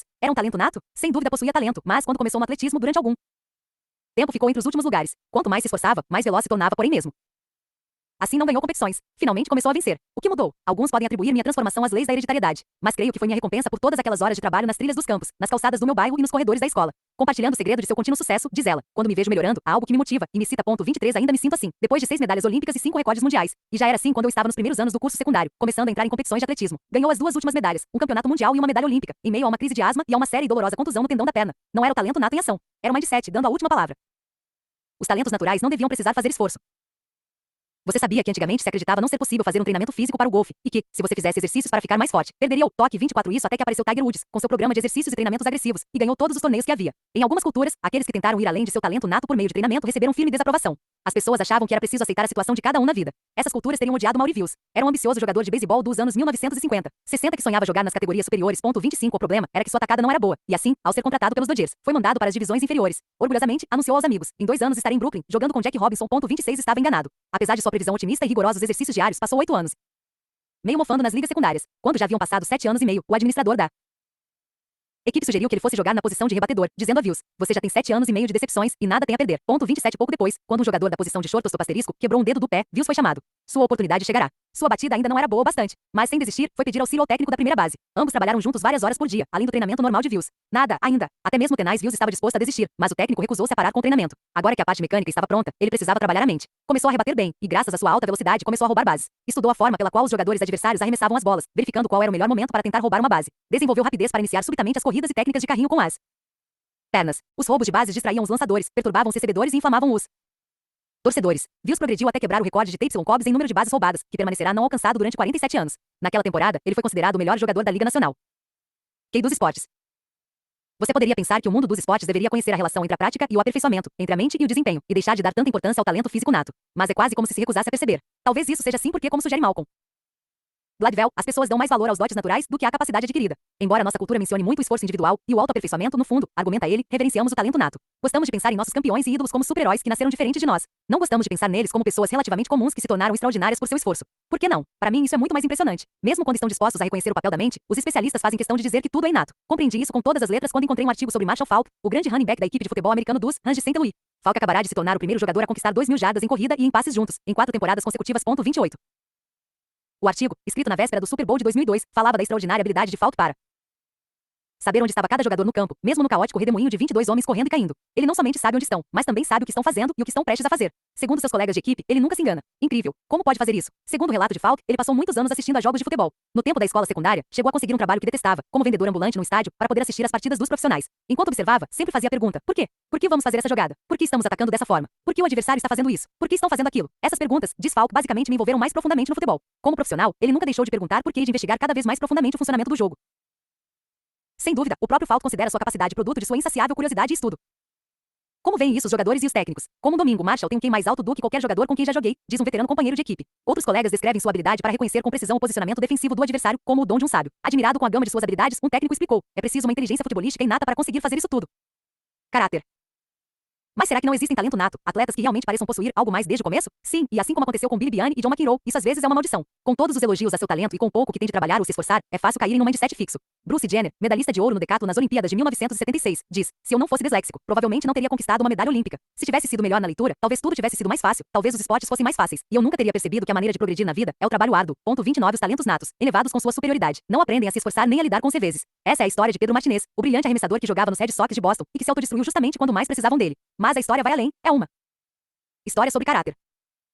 Um grupo de jornalistas esportivos do New York Times e do Boston Globe tomou a ponte aérea da Delta para Boston. Eu também estava nesse voo. Eles iam assistir ao jogo número 3 das eliminatórias de 2003 do Campeonato da Liga Americana, entre os Yankees de Nova York e os Red Sox de Boston. Falavam sobre caráter, e todos concordavam, os de Boston com relutância, que os Yankees o possuíam. Entre outras coisas, recordavam que os Yankees haviam feito por Nova York 2 anos antes. Foi em outubro de 2001, e os nova-iorquinos tinham acabado de passar pelo 11 de setembro. Eu estava lá, e ficamos arrasados. Precisávamos de alguma esperança. A cidade precisava que os Yankees dessem tudo que tinham, que chegassem ao World Series. Mas os Yankees também tinham passado por aquilo, e estavam feridos e exaustos. Pareciam não ter mais nada a oferecer. Não sei onde foram buscar forças, mas foram até o fundo e venceram jogo após jogo, e cada vitória nos trazia um pouco mais de volta à vida, cada qual nos dando um pouco mais de esperança para o futuro. Nutridos por nossa necessidade, tornaram-se campeões da região leste da Liga Americana, depois campeões da Liga Americana e finalmente chegaram ao World Series, onde lutaram valentemente e quase venceram. Todos odeiam os Yankees, a equipe contra a qual todo o país torce. Também cresci odiando os Yankees, mas depois do que aconteceu tive de amá-los. Era isso que os jornalistas esportivos queriam dizer com caráter. Caráter, diziam eles. Eles sabem reconhecê-lo. É a capacidade de ir ao fundo de si mesmo e encontrar forças, mesmo quando as coisas estão contra você. No dia seguinte, Pedro Martinez, o extraordinário mas supermimado arremessador da equipe de Boston, mostrou que é caráter ao exibir a falta dele. Ninguém poderia almejar o título de campeão da Liga Americana naquele ano mais do que os Red Sox de Boston. Eles não venciam havia 85 anos, desde a maldição do Bambino, isto é, desde que o dono dos Red Sox, Harry Frazee, vender a Baby Ruth aos Yankees, a fim de obter dinheiro para financiar um espetáculo teatral na Broadway. 30, não bastava que ele vendesse o melhor arremessador canhoto do beisebol, que na época era Ruth, mas, além disso, vendera-o ao detestado inimigo. Os Yankees passaram a dominar o esporte, vencendo a World Series numa sucessão que parecia não ter fim. Enquanto isso, o time de Boston conseguiu chegar a 4 World Series e diversas finais, mas sempre perdia. Perdia sempre da forma mais trágica possível, chegando próximo à vitória e em seguida entregando o jogo. Chegará finalmente mais uma oportunidade de derrotar a maldição e vencer os arquirrivais. Se vencessem, disputariam a World Series e os Yankees estariam desclassificados. Pedro Martinez era a esperança de Boston. Na verdade, no início da temporada, ele havia amaldiçoado a maldição. Mas, depois de jogar muito bem durante toda a partida, Martinez perdeu a vantagem que conquistara e a equipe foi ficando para trás. Que fez ele então? Acertou uma bolada no rebatedor, Karen Garcia, ameaçou atirar outra bola em mais um, Jorge Posada, e derrubou ao chão um homem de 72 anos de idade, o técnico dos Yankees, Don Zimmer. Assim escreveu o cronista Jack Curry, do New York Times. Sabíamos que Pedro iria arremessar contra Roger Clemens numa tarde memorável no Fenway Park, mas ninguém esperava ver Pedro contra Garcia, Pedro contra Posada, Pedro contra Zimmer. 31. Até mesmo os jornalistas de Boston ficaram perplexos. Dan Shalgiesi, do Globe, perguntou: qual dos dois os torcedores dos Red Sox preferem agora? Roger Clemens, que manteve a linha e se comportou como um profissional na noite de sábado, ganhando o jogo para sua equipe, apesar de sua ira evidente, ou Martinez, o menino que atira a bola no adversário depois de perder a vantagem e em seguida aponta para a própria cabeça e para Jorge Posada, jogador dos Yankees, ameaçadoramente, como quem diz: você é o próximo? A torcida dos Red Sox não gosta de ouvir, mas Martinez só atrapalhou no último sábado. Foi uma vergonha para o beisebol. Ele escapa porque é Pedro, e a diretoria dos Sox o protege. Será que pelo menos uma vez ele poderia admitir que errou? 32. Assim como Billy Biani, Pedro Martinez não sabia tolerar a frustração, não sabia buscar dentro de si mesmo e transformar uma derrota importante em uma vitória importante. Tampouco era capaz, como Billy Biani, de admitir seus erros e aprender com eles. Por haver se desesperado em vez de fazer o seu trabalho, os Yankees venceram a partida e ganharam as eliminatórias por um jogo de diferença. Os repórteres que estavam no avião concordaram com o fato de que o caráter é tudo. Confessaram, porém, não saber de onde provinha. Mas creio que, a esta altura, começamos a compreender que a origem do caráter é o mindset. Agora sabemos que existe um mindset que mergulha as pessoas na noção de que têm talento, de que são especiais. Quando as coisas vão mal, elas perdem o foco e a capacidade, pondo em risco tudo que desejavam conseguir neste caso, tudo que a equipe e a torcida desejavam ardentemente. Também sabemos que existe um mindset que ajuda as pessoas a lidar com os reveses e indica-lhes boas estratégias e as leva a agir em seu próprio interesse. Mas esperem, a história ainda não acabou. Um ano depois, os Sox e os Yankees novamente se enfrentaram no desempate valendo o campeonato da Liga Americana. Quem ganhasse 4 jogos das eliminatórias seria o campeão da Liga e iria disputar a World Series. Os Yankees venceram os primeiros 3 jogos, o humilhante destino de Boston parecia estar novamente selado. Mas naquele ano, Boston advertira suas primadonas. Vender um jogador, tentará vender outro, ninguém o quis, e deram um recado. Isso é uma equipe, e não uma coleção de estrelas. Temos de nos esforçar uns pelos outros. 4 partidas depois, os Red Sox eram os campeões da Liga Americana. Em seguida, venceram a World Champions. Foi a primeira vez, desde 1904, que a equipe de Boston conseguiu vencer os Yankees em uma disputa de campeonato da Liga, demonstrando duas coisas. Primeiro, que a maldição terminara. Segundo, que é possível aprender a ter caráter. Mais sobre o caráter. Vamos começar do começo. Compete Sampras e o mindset de crescimento. 33 em 2000. Sampras tentou em Wimbledon sua 13ª vitória no Grand Slam de tênis. Se vencesse, quebraria o recorde de 12 vitórias nos principais torneios, em poder de Roy Emerson, embora tivesse conseguido chegar à final. Não tinha jogado bem durante o torneio e não estava muito otimista quanto às suas possibilidades contra o jovem e poderoso Patrick Rafter. Sampras perdeu o primeiro set e estava prestes a perder o segundo. No tiebreaker, o score era 4-1 contra ele. Conforme ele mesmo admitiu, senti que a vitória estava escapando. Que teria feito McEnroe? Que teria feito Pedro Martinez? Que fez Sampras? Assim relatou William Roden. Ele procurou um quadro de referência em que pudesse se apoiar. Sampras disse: quando há uma possibilidade de virar o jogo, você pensa em partidas anteriores nas quais perdeu o primeiro set, mas reagiu e venceu os 3 seguintes. Há tempo. A gente reflete sobre as experiências passadas, sobre a capacidade de reagir. De repente, Sampras ganhou 5 pontos seguidos, e depois isso aconteceu mais 2 vezes. Tinha vencido o segundo set e ainda estava no jogo. Ontem à noite, disse Roden, Sampras demonstrou todas as qualidades dos heróis. A perda do Primeiro set, a vulnerabilidade da derrota iminente, e depois, a reação e o triunfo final. Jack Joyner Kersey estimulou-se durante um ataque de asma por ocasião do último campeonato mundial. Estava em meio à prova de 800 metros, a última do heptato, quando percebeu que o ataque estava próximo. Continue movendo os braços, instruiu ela a si própria. 34, não vai ser muito forte, portanto continue. Você pode conseguir. O ataque não vai ser muito forte. Você tem ar suficiente. Já está na frente. Corra o máximo que puder nesses 200 metros finais, Jack. Foi dando as instruções a si mesma até chegar à vitória. Tenho de dizer que este foi meu maior triunfo, considerando as adversárias e os problemas que tive. Se eu realmente queria ganhar, tinha de reunir forças. Em sua última Olimpíada, o pior aconteceu. Uma grave contusão no tendão obrigou-a a abandonar o heptatlo. Ficou arrasada. Já não podia participar de sua prova preferida, mas poderia competir na de salto em distância. Alguns dias mais tarde, os primeiros 5 saltos apontaram para uma resposta negativa. Ela não estava sequer próxima do nível necessário para obter uma medalha. Mas no sexto conseguiu a medalha de bronze, mais preciosa do que as de ouro que já tinha. A energia para aquele sexto salto veio de todas as minhas decepções ao longo dos anos. Juntei todas as minhas dores e as transformei em um desempenho poderoso. 35 Joyner Kersey também mostrou ter as qualidades das heroínas, a derrota, a vulnerabilidade do fracasso iminente e, em seguida, a reação e o triunfo final. Caráter, coração, força de vontade e mentalidade de campeão. Pode ser chamado por vários nomes, mas é a mesma coisa. É o que faz você treinar e é o que lhe permite ir buscar no fundo de si mesmo aquilo que é preciso encontrar quando mais necessita. Lembram-se de McEnroe, contando tudo que deu errado e o fez perder as partidas que perdeu? Em um momento estava muito frio, em outro fazia muito calor, às vezes estava com ciúmes, outras vezes com raiva e muitas vezes estava preocupado com outros problemas. Mas, como nos diz Billie Jean King, a marca do campeão é a capacidade de vencer quando as coisas não vão muito bem, quando você não está jogando bem e suas emoções não são as que deveriam ser. 36 Eis como ela aprendeu o que significa ser campeã. King estava na final do torneio de Forest Hills, jogando contra Margaret Smith. Mais tarde, Margaret Smith Court, que estava no auge de sua forma. King havia jogado contra ela mais de uma dúzia de vezes e só vencera uma. No primeiro set, King jogou maravilhosamente bem. Não perdeu uma jogada sequer. Conseguiu uma boa vantagem. De repente, o set terminou. Smith tinha ganhado. No segundo set, King novamente conseguiu uma vantagem dominante e estava sacando para ganhar. Quando se deu conta, Smith havia vencido o set e o jogo. Inicialmente, King ficou perplexa. Nunca antes tinha conseguido impor uma vantagem tão grande num jogo tão importante. Mas depois ela teve um momento eureka. Imediatamente, compreendeu o que significava ser campeã. Uma pessoa capaz de elevar o nível do jogo quando necessário. Quando a vitória parece se afastar, essas pessoas conseguem de repente reagir e ficar 3 vezes mais potentes. 37 Jack Joyner Kersey também teve seu momento eureka. 38 tinha 15 anos e estava competindo no heptatlo da Olimpíada Juvenil da Associação de Atletismo. Tudo dependia da última prova, a corrida de 800 metros que a assustava. Estava exausta, e a adversária era uma especialista nas provas de distância, cujos tempos ela jamais conseguirá igualar. Dessa vez, ela conseguiu. Sentia uma espécie de euforia. Eu tinha provado ser capaz de vencer, se me dedicasse o suficiente. Aquela vitória me mostrou que eu não somente era capaz de competir com as maiores atletas do país, mas que podia realmente me obrigar a vencer. Frequentemente considerada a melhor jogadora de futebol do mundo, Mia Hamm diz que sempre lhe perguntavam: Mia, qual é a coisa mais importante que uma jogadora de futebol deve ter? 39 sem hesitar, ela respondia: firmeza mental. E não estava falando de uma característica inata. Diante de 11 jogadoras dispostas a derrubar você, quando se sente cansada ou está machucada, quando os árbitros estão contra você, você não pode deixar que isso prejudique sua concentração. Como se faz isso? É preciso aprender a fazê-lo. Esse, diz Hamm, é um dos aspectos mais difíceis do futebol, e é com ele que tenho de lutar a cada jogo e a cada treino. 40 a propósito. Hamm se achava a melhor jogadora do mundo, 41 não. E por causa disso, diz ela, talvez um dia eu consiga ser. No esporte, sempre há situações de ou vai ou racha, quando o jogador tem de se superar ou então tudo estará perdido. O famoso golfista Jack Nicklaus esteve nessa situação muitas vezes durante sua longa carreira profissional no torneio da PGA. Quando a vitória dependia de uma única tacada. 42, se você tivesse de adivinhar, quantas dessas tacadas acha que ele errou? A resposta é uma. É preciso ter mentalidade de campeão. Assim os atletas menos talentosos do que os adversários vencem as partidas. John Wooden, lendário técnico de basquete, conta uma de minhas histórias favoritas. 43 Certa vez, quando ainda era técnico de escola de ensino médio, um dos jogadores se sentiu infeliz por não ter sido escalado para os jogos importantes. O atleta, Ed Pavelski, pediu a Wooden que lhe desse uma oportunidade e o técnico acedeu. Está bem, Ed, disse ele. Vou dar uma chance a você. Está escalado de saída para o jogo de amanhã contra Fort Wayne Central. De repente, recorda Wooden, fiquei imaginando de onde poderiam ter vindo aquelas palavras. Havia 3 equipes lutando pelo primeiro lugar no estado de Indiana. Uma era dela e a outra era Fort Wayne Central, com a qual tinham de jogar no dia seguinte. Nessa noite, Wooden escalou Ed para iniciar o jogo. Achou que ele só aguentaria 1 ou 2 minutos, especialmente porque seria marcado por Armstrong, o mais duro dos jogadores do estado, da equipe adversária. Ed literalmente acabou com ele, conta Wooden. Armstrong marcou o menor número de pontos de sua carreira. Ed marcou 12, e nosso time mostrou o melhor equilíbrio da temporada. Mas, além de marcar pontos, ele jogou muito bem na defesa, nos rebotes e na armação das jogadas. Ed nunca mais saiu da equipe titular e foi escolhido o melhor jogador nos 2 anos seguintes. Todas essas pessoas possuíam caráter. Nenhum deles se achava especial, nascido com o direito de vencer. Eram pessoas que se esforçaram, que aprenderam a manter a concentração sob pressão, e que, quando necessário, foram além de sua capacidade normal. Manter-se em primeiro lugar. Caráter é o que lhe permite alcançar o topo e permanecer lá. Darius Traverri, Mike Tyson e Martina Hingis chegaram ao topo, mas não permaneceram lá. Seria por terem vários problemas pessoais e sofrerem contusões? Sim, mas isso aconteceu também com outros campeões. Ben Hogan foi atropelado por um ônibus, ficou fisicamente arrasado, mas conseguiu voltar ao topo. Creio que a aptidão pode nos levar ao topo, diz o técnico John Wooden, mas é preciso caráter para manter-se no alto. É tão fácil começar a achar que você é capaz de ligar-se automaticamente. Sem uma preparação adequada. 44, é preciso verdadeiro caráter para continuar a se esforçar, e se esforçar ainda mais depois de chegar lá. Quando você ler alguma coisa sobre um atleta ou equipe que vence sempre, lembre-se, mais do que habilidade, eles têm caráter. Vamos examinar o significado do caráter ainda mais profundamente, e ver a maneira pela qual o mindset de crescimento pode criá-lo. Stuart Bidlid e seus colegas verificaram o mindset de adolescentes e jovens adultos, no que diz respeito à habilidade atlética. 45, os de mindset fixo eram os que acreditavam no seguinte: você tem certo nível de habilidade esportiva, e não há muito que possa fazer para mudar esse nível. Para ser bom nos esportes, é preciso ter um dom natural. Em contraste, os de mindset de crescimento concordaram que, por melhor que você seja no esporte, sempre poderá melhorar, caso se esforce. Para ser bem-sucedido nos esportes, é preciso aprender técnicas e habilidades, e praticá-las regularmente. Os de mindset de crescimento foram os que demonstraram mais caráter ou coração. Eram os que tinham mentalidade de campeões. O que quero dizer com isso? Vamos ver as conclusões a que chegaram esses pesquisadores do esporte, e então entenderemos. O que é sucesso? Conclusão número 1. Para os de mindset de crescimento, sucesso significava fazer o melhor possível, aprender e se aperfeiçoar. 46. E isso é exatamente o que encontramos nos campeões. Para mim, a alegria do atletismo nunca esteve no fato de vencer, diz Jack Joyner Kersey. 47. Encontro tanta satisfação no processo quanto nos resultados. Não me importa em perder, desde que veja que houve melhoria ou sinta que fiz o melhor que podia. Quando perco, volto aos treinamentos e trato de trabalhar mais. Essa ideia, a de que o sucesso pessoal se dá quando você faz o melhor que pode para conseguir o melhor resultado possível, era fundamental na vida de John Wooden. Com efeito, diz ele, houve muitas partidas que me deram tanto prazer quanto os 10 campeonatos nacionais que ganhamos, simplesmente porque nos preparamos muito bem e jogamos muito perto de nosso nível de capacidade. 48. Tiger Woods e Mia Hamm são dois competidores dos mais tenazes que já existiram. Adoram vencer.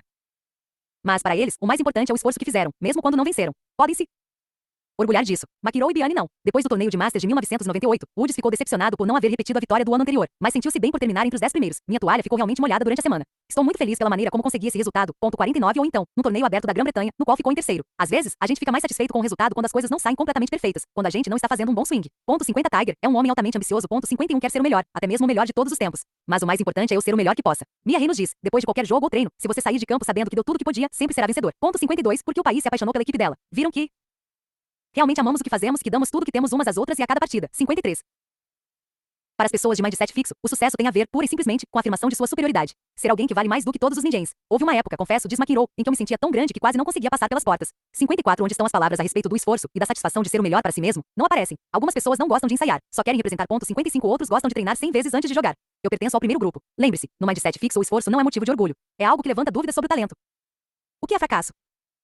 Conclusão número 2. As pessoas com mindset de crescimento consideraram os reveses motivadores. São informativos. Eles nos fazem acordar. 56. Somente uma vez Michael Jordan tentou evitar o esforço. Foi no ano em que voltou aos Bulls, depois da temporada que passou jogando beisebol, e aprendeu a lição. Os Bulls foram eliminados nas rodadas decisivas. Não se pode sair e achar que é possível voltar e dominar o jogo. 57. Daqui em diante, estarei física e mentalmente preparado. Suas palavras não poderiam ser mais verdadeiras. Os Bulls venceram o campeonato da NBA nos 3 anos seguintes. Michael Jordan abraçava seus fracassos. 58. Com efeito, em um de seus anúncios favoritos para a Nike ele diz, errei mais de 9.000 arremessos à cesta. Perdi quase 300 partidas. 26 vezes os companheiros confiaram em mim para o arremesso final, que poderia decidir o jogo, e eu errei. Podem ter certeza de que a cada vez ele voltou ao ginásio e treinou a jogada 100 vezes. Eis como reagiu o grande jogador de basquete Kareem Abdul-Jabbar, quando foi proibida nos jogos universitários, sua jogada preferida, a bola enterrada na cesta. Mais tarde, isso foi novamente permitido. 59. Muitos pensaram que isso impediria sua ascensão. Em vez disso, ele treinou com o dobro do empenho para aprimorar o arremesso batendo na tabela, o gancho do alto e o salto com meia volta no ar. Havia absorvido o mindset de crescimento do técnico Wooden e o utilizou bem. No mindset fixo, as adversidades o engessam. John McEnroe nunca conseguiu suportar a ideia de perder. Ainda pior era perder para um amigo ou parente. Isso faria menos especial. Por exemplo, torceu desesperadamente para que seu amigo Peter perdesse no jogo final em Maui. Depois que Peter vencera numa rodada anterior. 60. Queria tanto esse resultado que não conseguiu assistir a partida. Em outra ocasião, jogou contra seu irmão Patrick numa final em Chicago e disse a si mesmo, meu Deus, se perder para Patrick, será o fim. 61. Vou me atirar da Torre Sears. Eis como o fracasso motivava. 62. Em 1979, ele jogou duplas mistas no torneio de Wimbledon. Não jogou duplas mistas durante os 20 anos seguintes. Por quê? Ele e sua parceira perderam 3 sets consecutivos. Além disso, por 2 vezes McEnroe teve o saque quebrado, mas isso não aconteceu com nenhum dos demais jogadores, nem mesmo uma vez. Essa foi a vergonha final. Eu disse, chega, não vou jogar mais. Não suporto isso. Em 1981, McEnroe comprou uma bela guitarra preta Les Paul. 63. Naquela semana, foi assistir a Buddy Guy tocar na Checkerboard Lounge, em Chicago. Em vez de se sentir inspirado para ter aulas ou praticar, voltou para casa e quebrou a guitarra em 1000 pedaços. Eis como os reveses motivavam Sérgio Garcia, outro menino de ouro com problemas de atitude. 64. Garcia entrará no mundo do golfe como um tufão, com suas grandes sacadas e seu jeito juvenil e encantador. Parecia Tiger mais jovem, mas quando seu desempenho caiu, seu charme também desapareceu. Despediu vários cadias, culpando-os quando as coisas iam mal. Certa vez perdeu uma jogada ao escorregar e pôs a culpa no sapato. A fim de castigar o sapato, atirou longe com um pontapé. Infelizmente, quase acertou um dos árbitros. São esses os engenhosos remédios para o fracasso no mindset fixo. Assumir o controle do sucesso. Conclusão número 3. As pessoas de mindset de crescimento nos esportes, assim como na aula de química preparatória para a medicina, dominam os processos que levam ao sucesso e que o conservam. 65. Porque a habilidade de Michael Jordan não pareceu diminuir com a idade. 66. Já mais velho, ele perdeu energia e agilidade, mas, para compensar, esforçou-se ainda mais em seu condicionamento e em sua movimentação, como arremesso com salto e meia volta e o célebre arremesso na trajetória descendente. Começou na liga como enterrador e saiu como jogador mais completo de todos os tempos. Tiger Woods também dominou o processo. O golfe é como uma amante fugidia. Quando pensamos que a conquistamos, ela certamente nos abandonará. O famoso técnico Buck Harmon diz que o swing no golfe é a coisa mais difícil de ser aperfeiçoada no esporte. Na prática não se pode repetir completamente um swing confiável. É sempre uma obra inacabada. 67. Por isso, mesmo os maiores astros do golfe não ganham sempre, e podem até passar muito tempo sem ganhar, como aconteceu com Woods, mesmo no auge de sua carreira. E é também por essa razão que é fundamental dominar o processo. Com isso em mente, o pai de Tiger tratou de ensiná-lo a cuidar de sua atenção e de sua estratégia. 68. O velho Woods costumava fazer exclamações ruidosas e atirar objetos justamente quando o jovem Tiger ia fazer o swing. Isso o ajudou a controlar as distrações. Conhecemos alguém que poderia ter aproveitado esse tipo de treinamento? Quando tinha 3 anos de idade, o pai já o ensinava a pensar na estratégia do golfe. Uma vez, o pequeno Tiger atirou a bola atrás de um grupo de árvores, e o velho Woods perguntou qual era o seu plano. Woods deu continuidade ao que seu pai iniciou, assumindo o controle de todos os elementos de seu jogo. Experimentou constantemente coisas que deram certo e que não deram, mas também tinha um plano de longo prazo que o orientava. Conheço meu jogo, sei o que quero realizar e sei como chegar lá. 69. Da mesma forma que Michael Jordan, Tiger Woods administrou sua motivação. Para isso, transformou o treinamento em diversão. Adoro trabalhar minhas sacadas. experimentando-as de várias maneiras, e provar a mim mesmo que sou capaz de acertar determinada tacada se quiser. 70 e fez isso pensando em um rival oculto que o desafiaria. Ele faz o percurso em 12 tacadas. 71 Preciso de uma razão para me esforçar tanto. Ele está em algum lugar. Ele faz com 12 tacadas. Mark O'Meara, parceiro de golfe e amigo de Woods. Teve a oportunidade de escolher. 72 Não é fácil jogar ao lado de alguém tão extraordinário quanto Woods. A escolha de O'Meara foi a seguinte: podia ter inveja e sentir-se diminuído pela categoria superior de Woods, ou então podia aprender com ele. Escolheu este último caminho. O'Meara era um daqueles jogadores talentosos que parecia nunca realizar todo o seu potencial. Sua escolha, a de dominar seu jogo, o fez mudar. Aos 21 anos, Tiger Woods já tinha ganhado o torneio dos Masters. Naquela noite, ele dormiu abraçado ao prêmio, a famosa jaqueta verde. Um ano depois, vestiu Mark O'Meara com a jaqueta que este havia conquistado. McEnroe não falava muito em assumir o controle. Quando estava no auge, pouco falou em aperfeiçoar seu jogo para manter-se em primeiro lugar. Quando jogava mal, ouviu-se muito pouca análise, a não ser para encontrar um culpado, e reflexão sobre si mesmo. Por exemplo, durante parte do ano de 1982, ele não se saiu tão bem quanto se esperava dele, e disse que aconteceram pequenas coisas que me tiraram de meu jogo habitual durante várias semanas a cada vez, e me impediram de dominar os torneios. 73 Sempre vítima de forças externas. Por que não assumiu o controle e aprendeu a manter um bom desempenho, apesar delas? Não é isso que faz o mindset fixo. Na verdade, em vez de combater essas forças ou resolver seus problemas, ele disse que preferiria praticar um esporte de equipe, para poder esconder suas deficiências. Quando você não está no ponto máximo, é muito mais fácil disfarçar isso no esporte de equipe. 74 McEnroe admite também que seus acessos de raiva dentro da quadra muitas vezes serviam para esconder uma falha, e somente pioravam as coisas. Mas o que fazia ele? Nada. Desejava que alguém fizesse algo em seu lugar. 75 Quando você não consegue se controlar, quer que alguém o faça por você. Por isso é que eu lamentava muito não participar de um esporte de equipe. Os colegas me ajudariam e me orientariam. Ou então, o sistema cada vez mais me deixava me comportar assim. Na verdade, eu gostava cada vez menos dele. 76 Ele se zangou com o sistema. Alô, John, essa é a sua vida. Alguma vez pensou em assumir a responsabilidade? Não, porque no mindset fixo você não assume o controle de suas capacidades e de suas motivações. Espera que o talento leve adiante. E quando isso não acontece, bem, o que mais poderia ter feito? Você não se sente progredir e se acha um produto acabado. E os produtos acabados têm de se proteger. Lamentar e encontrar culpados. Tudo, menos assumir o controle. O que significa ser uma estrela? O craque do time tem menos responsabilidades do que os demais jogadores? Seu papel é somente jogar bem e ganhar os jogos? Ou o craque tem mais responsabilidades do que os outros? O que acha Michael Jordan? Em nossa sociedade, às vezes é difícil conseguir desempenhar um papel, em vez de tentar ser superestrela, diz Jordan. 77 O talento de um supercraque é capaz de ganhar jogos, mas os campeonatos são conquistados pela equipe. O técnico John Wooden afirma ter sido mediano, tanto em tática quanto em estratégia. 78 Mas como fez para ganhar 10 campeonatos nacionais? Uma das principais razões, diz ele, é que sabia como fazer os jogadores desempenharem determinados papéis como parte de uma equipe. Creio, por exemplo, que eu poderia ter feito de Kareem Abdul-Jabbar o maior cestinha da história universitária. Poderia ter conseguido isso fazendo o time jogar centrado nessa capacidade que ele tinha, mas teríamos ganhado 3 campeonatos nacionais enquanto ele esteve na Universidade de Los Angeles, UCLA, nunca. 79 No mindset fixo, os atletas querem ver seu talento reconhecido. Isso significa agir como superestrela, e não simplesmente como membro da equipe. Mas, como aconteceu com Pedro Martinez, essa atitude prejudica as vitórias importantes que eles desejam conseguir. A história de Patrick Ewing é reveladora, porque ele poderia ter sido um dos grandes nomes do basquete. No ano em que foi um dos candidatos à escolha por parte dos clubes profissionais, e era de longe o jogador mais cobiçado, a sorte coube à equipe dos Knicks, de Nova York, que ficaram felizes em acrescentar Ewing ao time. Agora tinham torres gêmeas, Ewing e Bill Cartwright, o pivô central bom de cesta. Ambos com 2,10 metros tinham a oportunidade de se tornar uma equipe verdadeiramente excepcional. Precisavam de Ewing para jogar na posição de atacante de ponta. Ele não gostou da ideia. O pivô é a grande estrela do time, e talvez ele não tivesse certeza de ser capaz de acertar os tiros à distância, como o atacante tem de fazer. O que aconteceria se realmente tivesse se empenhado em aprender a jogar nessa posição? Alex Rodrigues. Então o melhor shortstop do beisebol concordou em jogar na terceira base quando foi contratado pelos Yankees. Teve de treinar tudo novamente, e durante algum tempo não rendeu tanto quanto estava acostumado. O que aconteceu de fato foi que Cartwright foi jogar no Bulls, e os Knicks de Ewing nunca conseguiram ganhar um campeonato. Há também a história do jogador de futebol americano Keyshawn Johnson, outro atleta imensamente talentoso que se dedicava ao reconhecimento de sua própria grandeza. Uma vez lhe perguntaram antes de um jogo como ele se comparava ao principal jogador do outro time, e a resposta foi: você quer comparar uma lanterna com uma estrela. As lanternas não duram muito. As estrelas ficam no céu para sempre. 80 Seria ele um jogador de equipe? Jogo para equipe, mas antes de tudo sou um indivíduo. Quando estou de posse da bola, tenho de ser o número 1, não o número 2 ou o número 3. Se eu não for o número 1, não sirvo para mais nada. Não posso fazer nada por você. 81 Que significa isso? Com essa definição de jogador para equipe, Johnson foi vendido pelos Jets e acabou dispensado pelos Buccaneers de Tampa Bay. Notei uma coisa interessante. Quando alguns craques são entrevistados depois do jogo, dizem nós, fazem parte do time e pensam em si mesmos dessa maneira. Outros, ao serem entrevistados, dizem eu, e se referem aos companheiros como algo separado de si próprios, pessoas que têm o privilégio de participar de sua grandeza. Todo esporte é um esporte de equipe.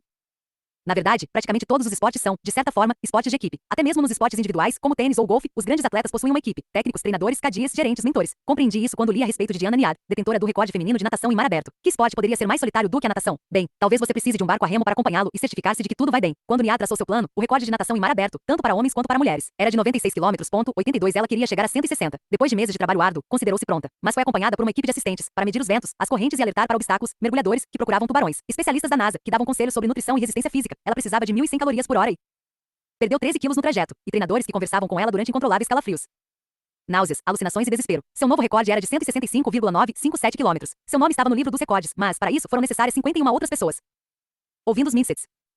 É possível Perceber os mindsets já nos jovens atletas. Basta prestar atenção. Estamos em 2004. E Cissy Liz é a estrela da equipe feminina de basquete da Universidade Duke, onde, com 1,92 metros de altura, joga na posição de atacante. 83 no seu armário de material esportivo há uma foto do pai, James Quick Liz, para motivá-la. Mas a foto não é uma homenagem a ele, diz a jornalista esportiva Vivi Bernstein. Está ali para lembrar o que ela não deseja ser. Nos anos 1980, Quick Liz era um pugilista competitivo. Em 1981, disputava o título de campeão mundial dos pesos pesados. Em 1985, estava no filme A Cor Púrpura, como pugilista. E em 1986, foi o primeiro lutador que conseguiu sustentar uma luta inteira, 10 rounds, contra Mike Tyson. Mas nunca chegou ao topo, diz Cissy Liz, que está no último ano da universidade. Este é o ano em que temos de ganhar o campeonato nacional. Sinto que poderei ser um fracasso. Eu me sentiria regressando ao passado para terminar como meu pai, um ninguém.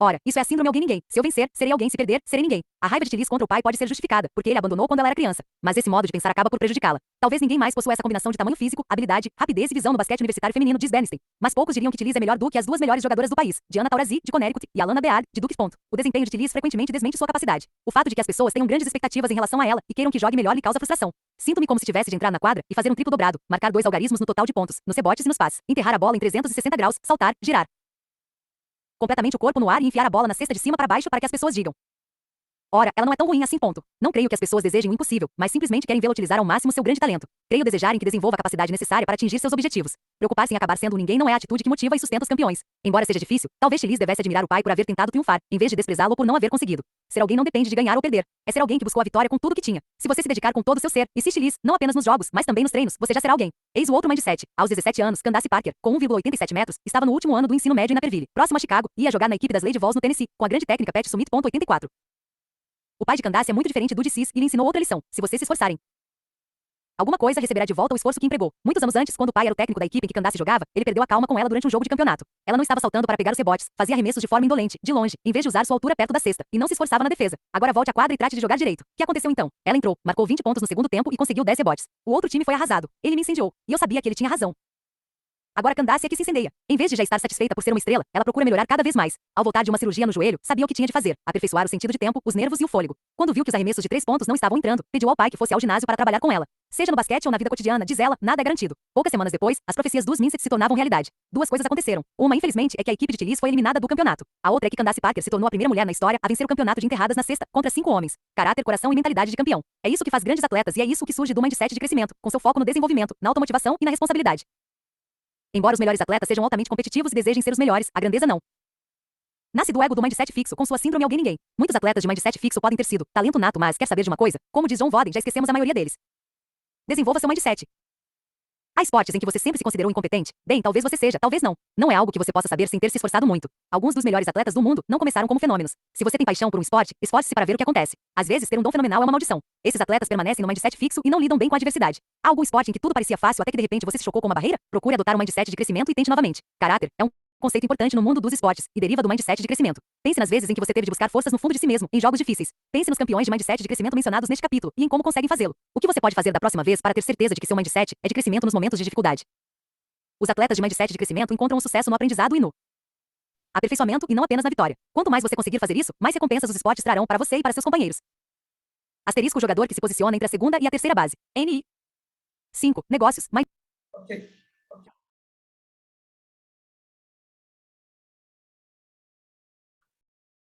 Uau, mais uma leitura. Sucesso e fracasso, pensamento do mindset. Esse lugar de que você precisa fazer o esforço, não é o olhar do outro, mas seu esforço. Errou, corrige, testa de novo e pau na história. É simples assim. Me identifico muito, né, na minha carreira como bailarino nesse lugar, né, muito. Isso faz com que você aprenda muito para a própria vida. Considerações finais.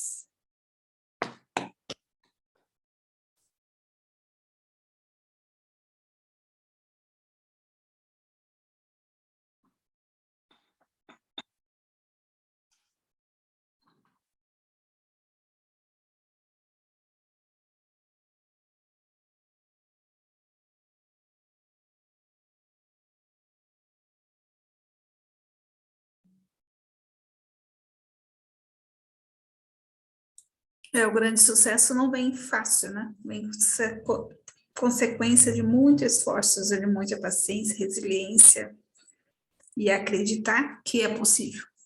A mente, em primeiro lugar, é mudar a mente. mesmo com talento. E isso vence alguns talentos, né? Como a história do Mike Tyson, né? Que ele traz. Que era um cara que, nas medidas perfeitas, era um cara improvável, né?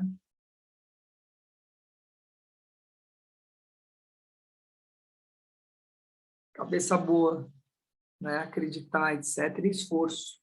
Testar. Não é só uma coisa ou outra, né? Mas precisa estar mentalmente forte. Por isso é importante as autoafirmações. Com realidade, né? Observando o que precisa ser corrigido. Traçando, né? Eu vou chegar ali, é para ali que eu vou. É ali que eu vou. É isso aí.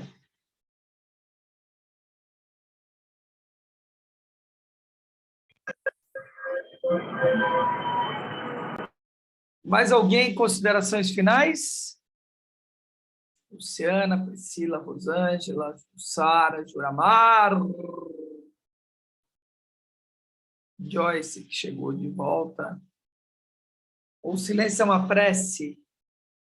Vamos seguir nossa existência. Amanhã. Fala, Ai, ai. Eu falo pouco, né, Luiz Marcelo? Mas hoje foi a minha vida toda, né? Eu tive um filho que jogou futebol também. Então, toda essa história aí, hoje foi para mim. Muito bom. Mas eu lembro de uma música que diz assim, aonde houver sol, é para lá que eu vou, né? Então, a gente todo dia tem desafio, né? E tem que ter foco. Bom dia. Obrigada pela fala. Nós que agradecemos a troca. Mais alguém, queridos?